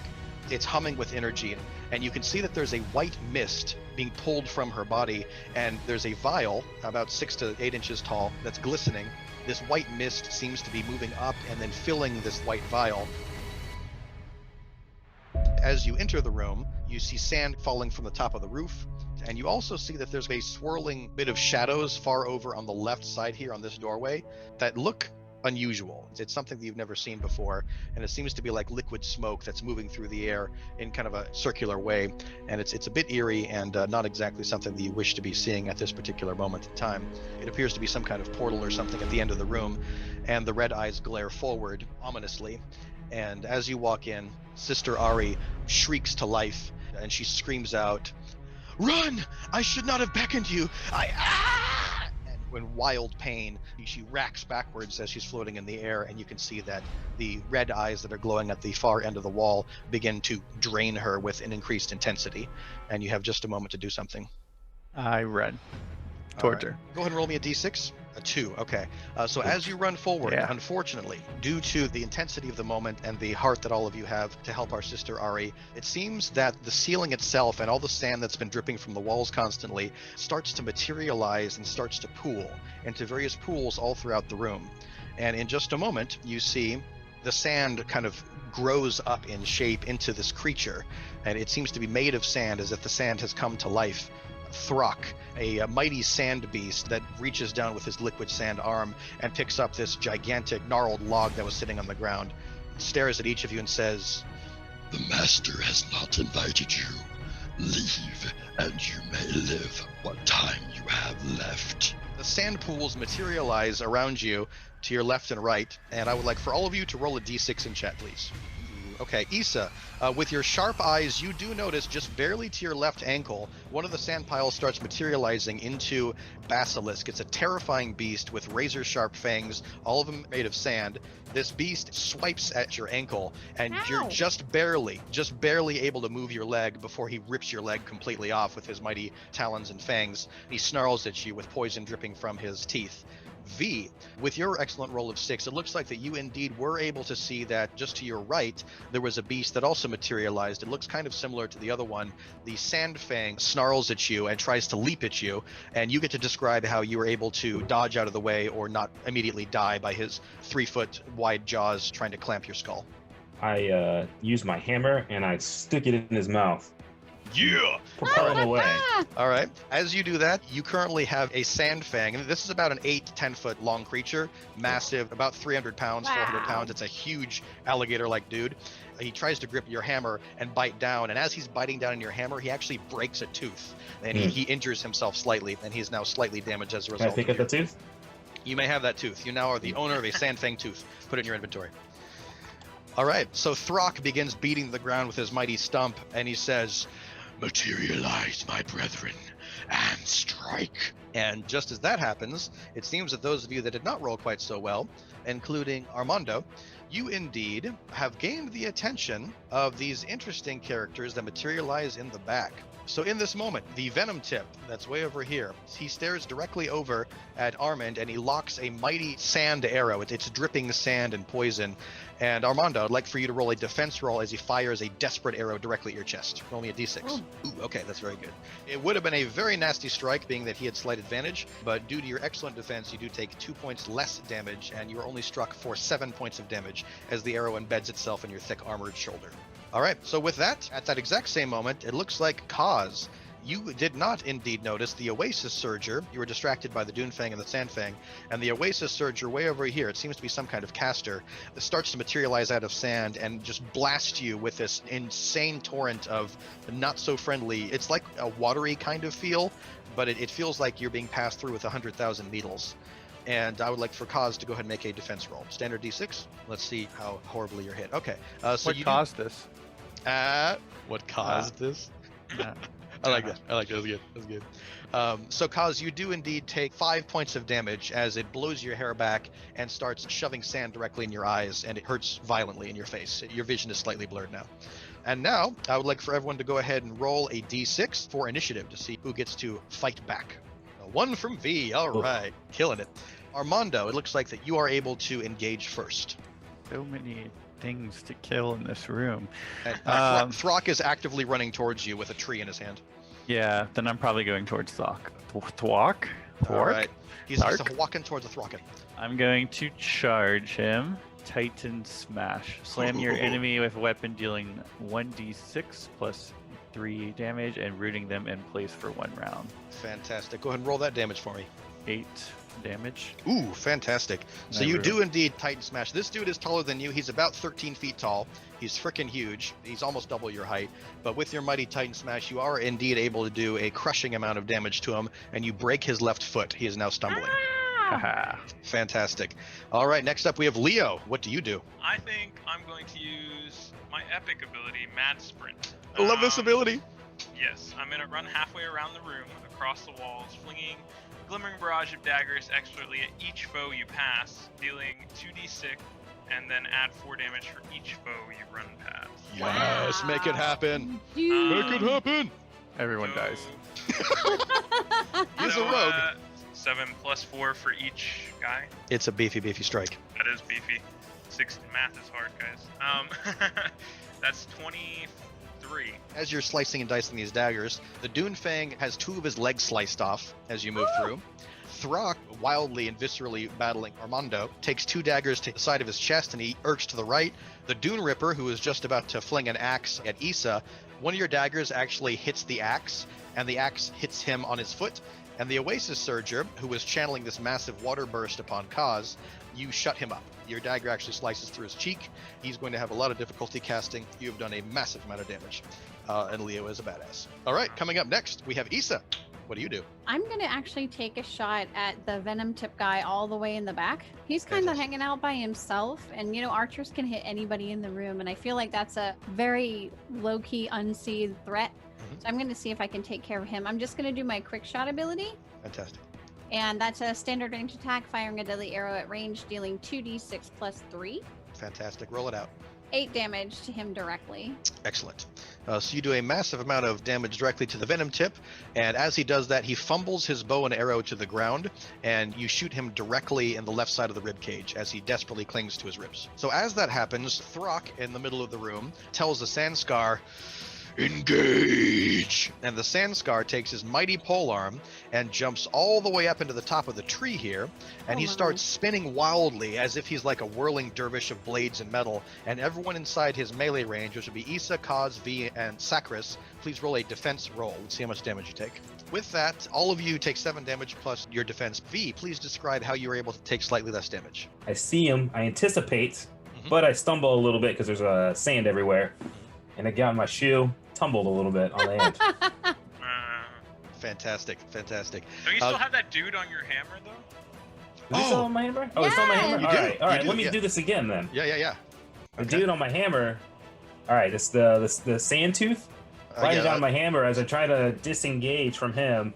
He pulls me back a little bit, and I get hit on the backside. Yes. All right. I like it. Very cool. So with that, Kaz, you are next, and you are hurting. I want to do some things, but I think this will be more. I'm getting worried. Your health light? So, I want to do other moves, but I like this move so much that I think I might just do it again. Yes. The swap. It's okay move. to be a one-trick pony, man. It's okay. So this Sandscar is just swinging his weapon wildly, right? Tasmanian Devil. Literally, the tree is being stump ground with his spinning blades. Wow. I will move into a spot where it looks like I'm going to be hit, and then I'll swap places with the Venom Tip. Ooh, I like it. All right, go for it. You get to go ahead and move the Venom Tip where you are, and you get to move yourself where the Venom Tip was. And that is your Arcane Exchange ability. And then I'm just going to move behind this statue a little bit. Just setting up on the high ground, making Obi-Wan proud. Everything will be fine. Like he can see me in the corner, and I'm like Go for it. Get behind this a little bit. Fantastic. And you get +1 to awesomeness. That's what happened just there. All right. Coming up next, V, people are hurting. What do you do? All right, so I'm going to use Rebuke. Reach out my hand and manifest Righteous Strike of Light. Such a good ability. Oh, I did it wrong. I love that ability. 4d6. Wow. So it's a total of 8. As you do that, this Venom Tip is not having a very good day. Not only did he get a dagger flung into him by Leo, not only did he get Arcane exchanged, not only is he now sitting in the middle of a crap ton of adventurers that are looking down on him very ominously, you do indeed siphon the rest of his sandy existence away, and he disappears into a pile of sand as he cries to the sky, Master! And his red eyes that are glowing this eerie red dissipate into the ether, and his red eyes are sucked through the room into the portal that's over here on the far side. And you see that the red eyes that are inside that portal grow a little bit brighter and more angry. And you get to then apply that healing to whoever you wish, that 8 points of healing. I'll heal Kaz. He needs it really bad. He could use some health right now. Yeah. All right, it's so 8 drop on you, buddy. Because you're in line of sight, you are able to heal him from that range, and Kaz, you do indeed regain 8 health. And thank you, V. Fantastic. That's actually great F1. skill. Yes. I love that Heal ability. that sick damage and then heal somebody else It's too. beautiful. Moira would be proud from Overwatch. Oh, Okay, she must be- or any Shadow Priest. So coming up next, Sister Ari, in the midst of all this, as soon as you killed one of these sand creatures, her back reeks back as she's floating in the air and goes, ah! You can see that whatever happened in the room, it affected her and she's feeling more pain. And the vial that's floating above her sucks an additional amount of this white mist out of her. And you can see that she's starting to shrivel slightly. And she's continuing to float up above the golden device that seems to be siphoning life essence out of her. And coming up next, Throck is very much displeased with what you just did to everybody.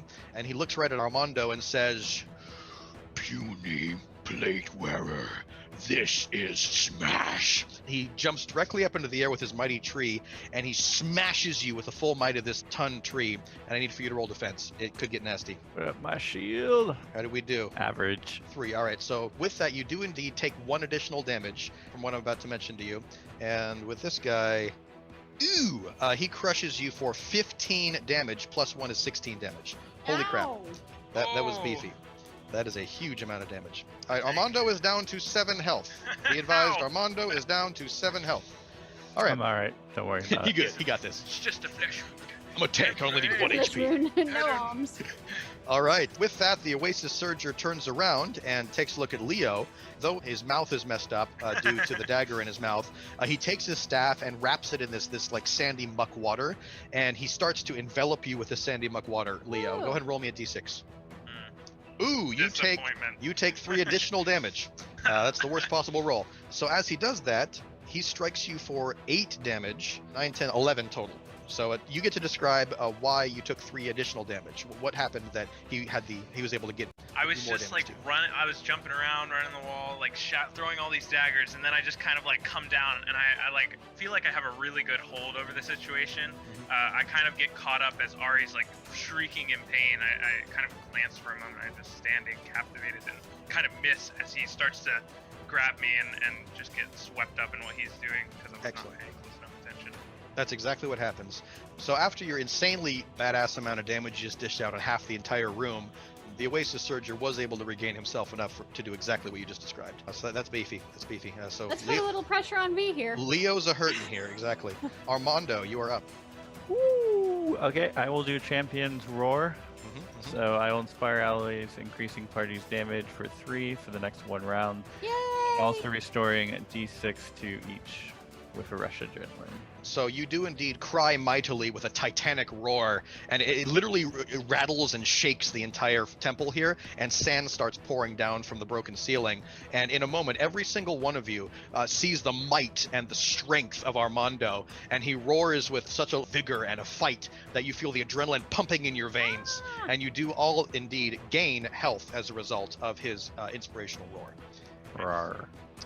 Yeah, so Donkey. and let's see.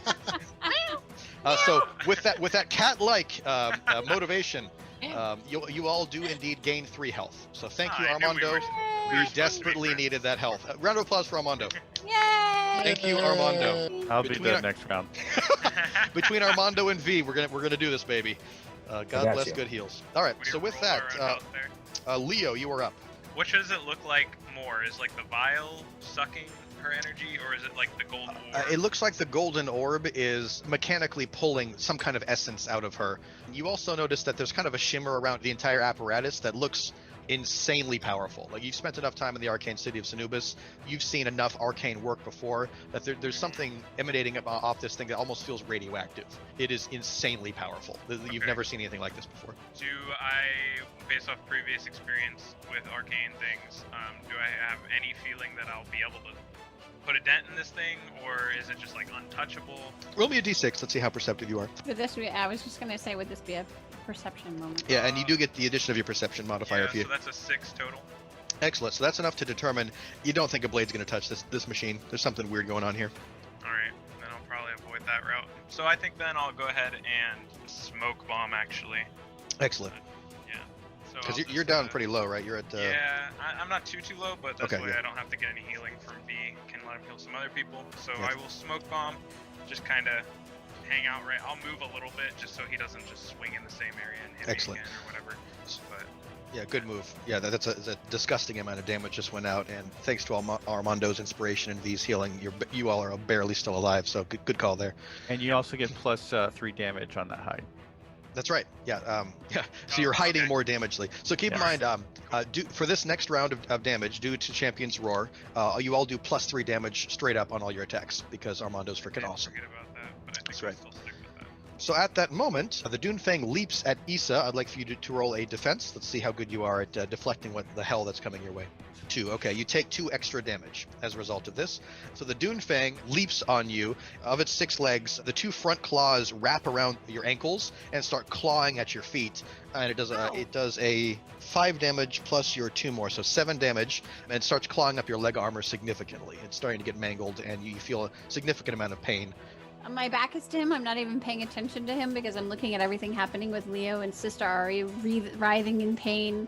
I'm trying to understand what's happening with the vial and the magic and everything that's going on in the room, so I'm not paying attention to him, and he comes from me from behind and like wraps his huge, massive, powerful claws, and he's basically ripping my sabatons to pieces. So immense pain. That's exactly what happens. And thankfully, it is now your turn, Issa. So how do you respond? I am gonna flip right around and give that mofo a quick shot right in the nose. All right, go for it. Ooh, all right. And then I get plus 3, right? So 11. That's right. Due to right Armando's through his nose. inspiration. Yay, thank you, yeah. Armando! I grab my bow, I turn around, and I fling that arrow right in his snout, and it goes right down his nostril, right into his head, very close to his brain. So he's kind of blinded on one side, and you can see kind of the arrow point hanging out the side of his face. Just as his teeth were about to clamp on your leg and literally tear your left leg off of your body, your very sharp arrow was able to pierce directly into his vital organs, and this sand creature dissipates into sand, and the redness of his eyes, these glowing red eyes, as he cries his final gasp, the glow of the red eyes kind of float up into the air as a wisp and flow into the machine, and then it flows directly into the red eyes in the portal at the far left side of the room. Sister Ari cries out in pain, and the Dunefang is now dead. Coming up next, we have Kaz. What do you do? So she's like in a capsule almost, right? Yeah, so you can only basically see her through this doorway right here. The walls around her do not go all the way up to the ceiling, but it's like a cage of walls that goes up about 8-9 feet. So you can see her from V's perspective. You cannot see her from your perspective currently, but you could climb the wall if you wanted. So the cage goes up? Yeah, so it goes up about 8 feet. It's above Okay. your line of sight. Where's the thing draining her? Where is it in relation to her? The vial, so she's about 8 feet up in the air above this orb that's sitting on the ground, and then the vial is maybe 2 or 3 feet above her. So it's pretty high up in the chamber. Can I summon my ethereal friend who's a being of energy to intercept whatever's causing her pain and take it on himself? I like that idea. Let's give it a shot. Let's see. So with your your ethereal friend there, you guys will see Kaz kind of glow a little bit, swirl up, coalesce into a creature of energy above her. I haven't decided what it looks like yet. It looks awesome. But it does look awesome. This like a silhouette of energy of a very tall, muscular elf. Fantastic. And he's kind of over her, and he's going to try to make it so that he's drained instead of she is. Fantastic. Brad Pitt walks forward with pointy ears. And then I'll start trying to climb up if I can. All right. Roll me a d6. Let's see how successful this insanely awesome idea is. My puny arms. Come on, baby. Come on, baby. Give me something. Okay, so that's enough to do an amount of what you would like to do. So with that, you do indeed summon the Brad Pitt of glowing elves, that you create out of pure energy. And as he reaches towards the vial, it seems that he starts getting sucked into this vortex of energy. He gets sucked into this golden orb and then almost spit back out into the vial. But as that happens, it seems that Sister Ari, for the first time in a while, breathes in deeply, as if it provided her a little bit of recovery from this intense pain that she's under. So for the first time since you've entered the room, she now has been filled with a level of energy that is good for her. While she's still in immense pain, the vial is slightly more full, but it was full of something other than her. And that gave her just a moment to breathe, and that was a huge help to her. And she looks at you. There's kind of a moment of appreciation. You were the only one so far that was able to provide her some amount of peace in the midst of this intense pain. And I'll say, "Don't worry, I'll help." As I very poorly climb up the rocks. Very excellent. And she tries to reach out to you. Roll me one more d6, Kaz. One more d6. That's okay. So as she desperately tries to reach out to you, just before you're about to touch fingers, it's like a shock almost of electricity that propels your two fingers apart. And it's painful to her and you, but it doesn't injure you. But it's one of those things. I didn't put anti-static sheets in my laundry. So. Well, you accidentally put on your woolly socks with extra static cling. Normally you're barefoot, but woolly socks appeared. It happened. So you were able to provide her a desperate moment of solace that she needed, and that she was able to breathe deeply as a result of that. All right, coming up next. So Sakris in the back has been holding onto his bucklers, and he's been Clint Eastwooding down the Dune Ripper for the last 10 seconds. These fight rounds happen very quickly, and you can see that there's a little sagebrush that rolls between the two of them, and it's wah wah wah. And in a moment, Sakris's wings explode out from his back, and he flies all the way across the room. Just pounces directly on this Doom Ripper, and as he does that, his wings unfurl back underneath him, and his mighty bucklers manifest these two blades of light. He's not going shield this time with one; he's going double-bladed weapon, and he sinks his blades deep into the Doom Ripper, and he says, "That's my Ari," and slices him into two pieces, and he dies instantly. Doom Ripper is very dead. You don't stare down McCree in Overwatch and survive that high noon without a Genji deflect. It does not happen. So Dune Ripper is very dead, and it is now V's turn. People are desperately in need of healing. Yeah, I got these two dudes on me, so can I move out of their way, or am I stuck? You have full mobility, but the Sand Fang is super not into you being alive right now. Yeah, okay. Nom, nom, nom, nom, nom, nom, nom, I'm just gonna kind of move over here a little bit. I'll let them follow me, and then I'm gonna use my epic ability, Divine Inspiration. Excellent. On Armando. We need it so hard right now. Show me what you got. To choose champion, imbue them with divine power, levitating them above harm, and doubling their damage done for 1 round, healing them for 1d6 plus 5. Fantastic. Wow. So let's roll that d6. Oh yeah! Nice. I'm feeling it, baby. I'm feeling it. There we go. Is he ready to fly? Oh, it's fly time, baby. You just saw your brother Sakris there fly across the room and be badass, and it's your turn, brother. It's your turn. Armando, you say exactly what happens next now that you are divinely inspired. I wish these people were more grouped up. I am going to slide through his legs, jump on his back, and I'm going to do a Titan smash right into his skull. It's happening! It's happening! Oh, by the way, Sakris looks up as you're doing this, and he's like, "Oh yeah." So let's see. So I'm gonna slam down, come on his skull, ×2. So I'm gonna do 16 damage right onto Mr. Rock. Mm-hmm. All right. So with that 16 damage, you absolutely pulverize him. And when you do that, it crushes his skull, or what would be a skull, and he now is a headless sand monstrosity that's clawing around desperately, and he is now wildly chaotic. He's in berserker mode, flying everywhere. He drops his weapon, kind of trying to search for the head that's no longer there, and he's just flailing around wildly. And you get to describe how you dismount him epically. I'm going to push off with my legs and do a backflip and kind of try to teeter him over, and then land right behind him. Yes! A round of applause for Armando. Holy crap, this man's a titan. So as soon as you land, Sakris is looking up at you like, "Damn, son," and he offers a fist bump. What do you do? I'll fist bump it back. Damn straight. Nice. And you have like a warrior shield clang moment, and then you get right back to kicking butt. There's some BAs over there in the middle. That was so good. I love that. All right, so it is now Leo's turn. I think I will mad sprint again, actually. Fantastic. And I'll make it all the way around to this half of the room. All right. Unleash I'll some go hell. By all three of these guys. Comboing my smoke bomb with the mad sprint. 28 damage to all three of those guys as I run across the room, flinging daggers left and right. This is the beauty of comboing with multiple inspiration abilities and running. Wow. And smoke bombing before. You basically buffed yourself. You spent last turn buffing yourself for this turn, and you are unleashing an absolute righteous might. All right, so with that barrage of daggers, it looks like that the Sandfang here, that was just about to do a little bit of nibble on V before he skedaddled. The Sandfang is super surprised by you materializing out of the shadows and pelting him with 9 daggers directly up his spine. He cries and roars to the sky, and his red eyes disperse as he explodes in a pile of sand, and his eyes suck up all the way into this soul engine here. It now passes all the way up into this portal on the far side of the room, and the eyes inside the portal on the far side of the room here glow brighter red, and you hear a terrifying growl coming from the portal. I'm getting very worried about that portal. It is now Issa's turn. I want to investigate the orb area, the vial area that's happening with Sister Ari. Go ahead, roll me a d6. 5, so that's actually 11. You perceive remarkably well, and this is a very ancient device that you're looking at. This golden device, you've heard about this kind of thing in the Bibliolumen. You're only aware of maybe one existing, and it seems to be a device that's specifically used for transferring or extracting life essence. It's very rare. So like a life stealer?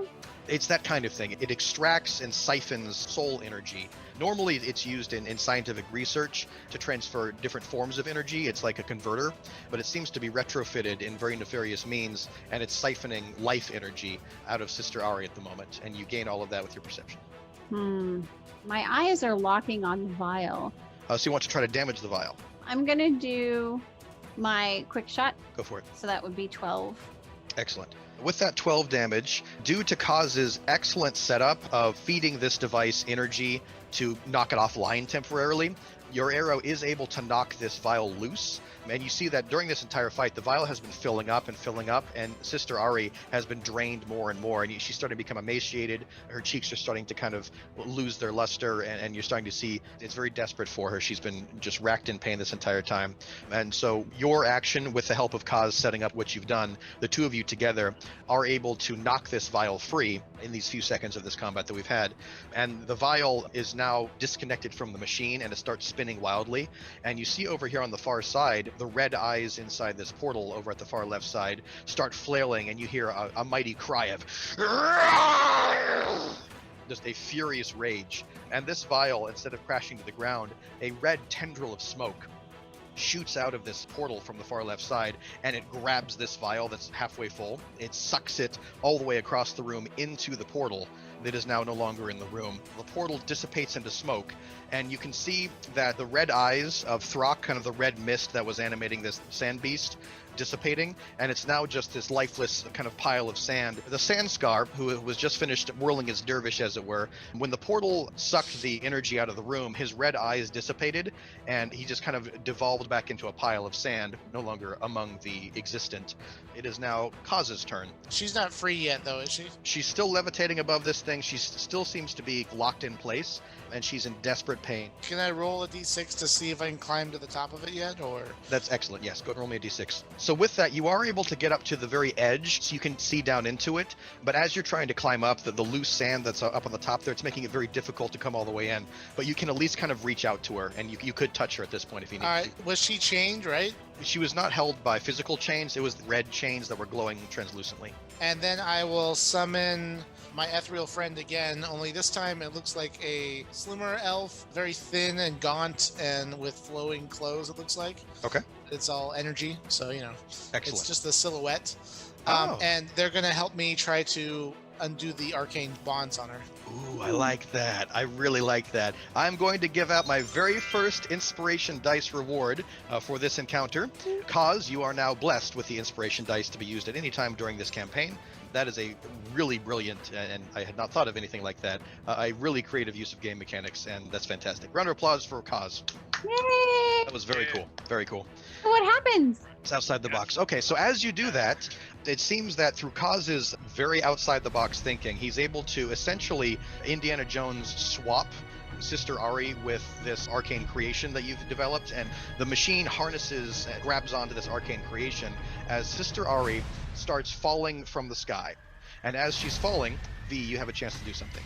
Oh, V, you better do something. Better be Right, quick what am I on gonna them do? feet. All right.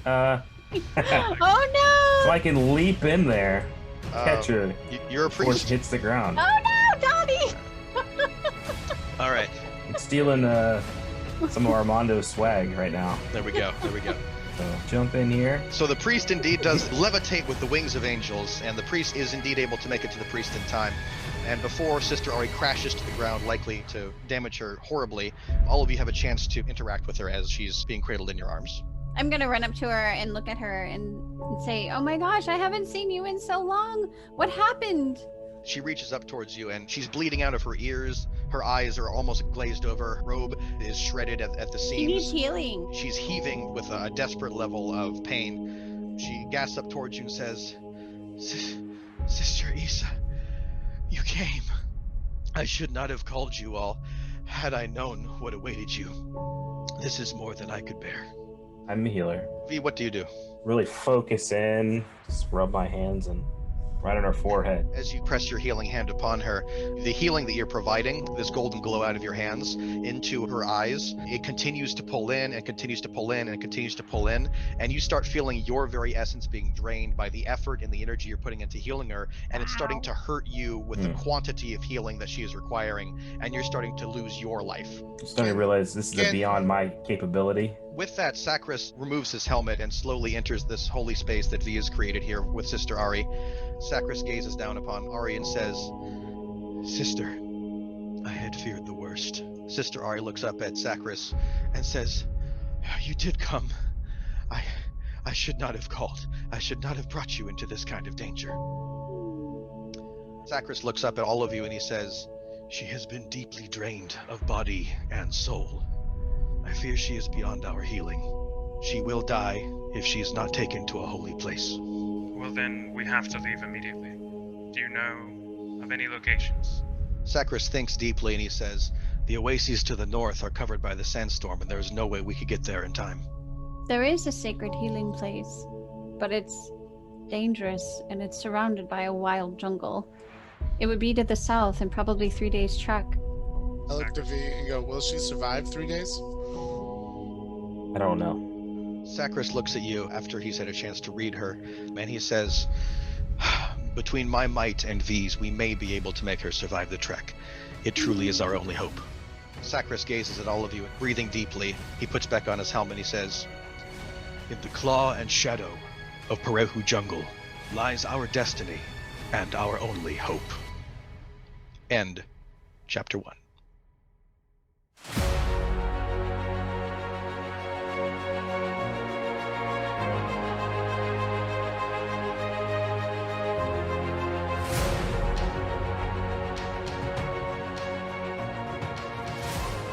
All right, so at this moment, we all have a chance to share our super top secret ulterior motives, and we will start. Leo, what was your ulterior motive for this adventure? My ulterior motive was to gain a lead on the shadow organization that I was asking Steph about. He shared with you That's a good ulterior motive. some interesting teasers that are expanding your understanding of them in a bit. Yeah, I would say that you made progress. A half win, maybe, yeah. All right. Something in between. So Leo has learned more about the shadowy organizations that deeply will affect his future. Round of applause for Leo. Done. Brother Kaz, please tell us, what was your top secret ulterior motive for this particular chapter? Kaz's objective was to make new friends, and in particular, I wanted to turn an enemy into a friend, so I did that. It literally happened! Very well done! Way to go. And thanks to Kaz's out-of-the-box thinking, you were directly able to set up Isa to save Sister Ari from that immediate torture. So that was a very creative use of game mechanics. Very well done. Coming up next, we have the lovely Miss Isa. What was your top secret ulterior motive for this first chapter? My ulterior motive was to find and eat wild mushrooms. Ooh. And it didn't happen. Well, in the desert, I guess some mushrooms can appear. I have them growing on my shoulders, but I don't. You should have want just people to asked. eat I don't know. Is that like? It's like the entire adventure she's been eyeing your shoulders for a nibble. That's that's familiar. I don't want that.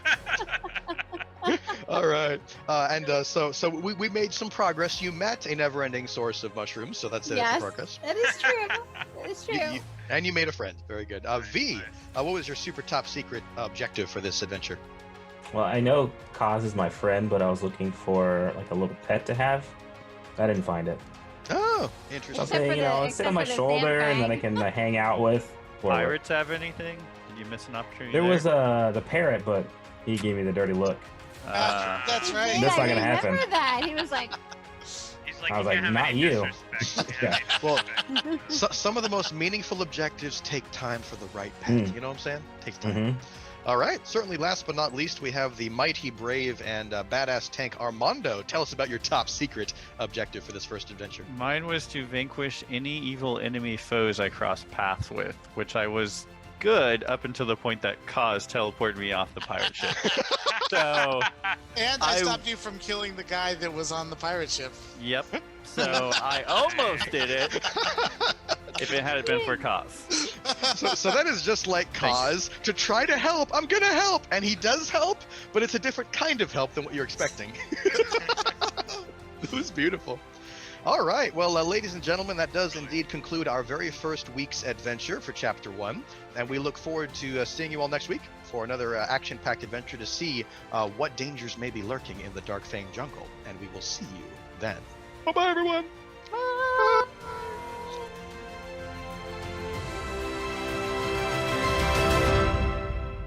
If you want to help us build the world of hope together, please consider supporting us on Patreon. To connect with other heroes, join us on social media. To explore the world of Terrath and create your own legend, visit heroesofprovidenceeternal.com.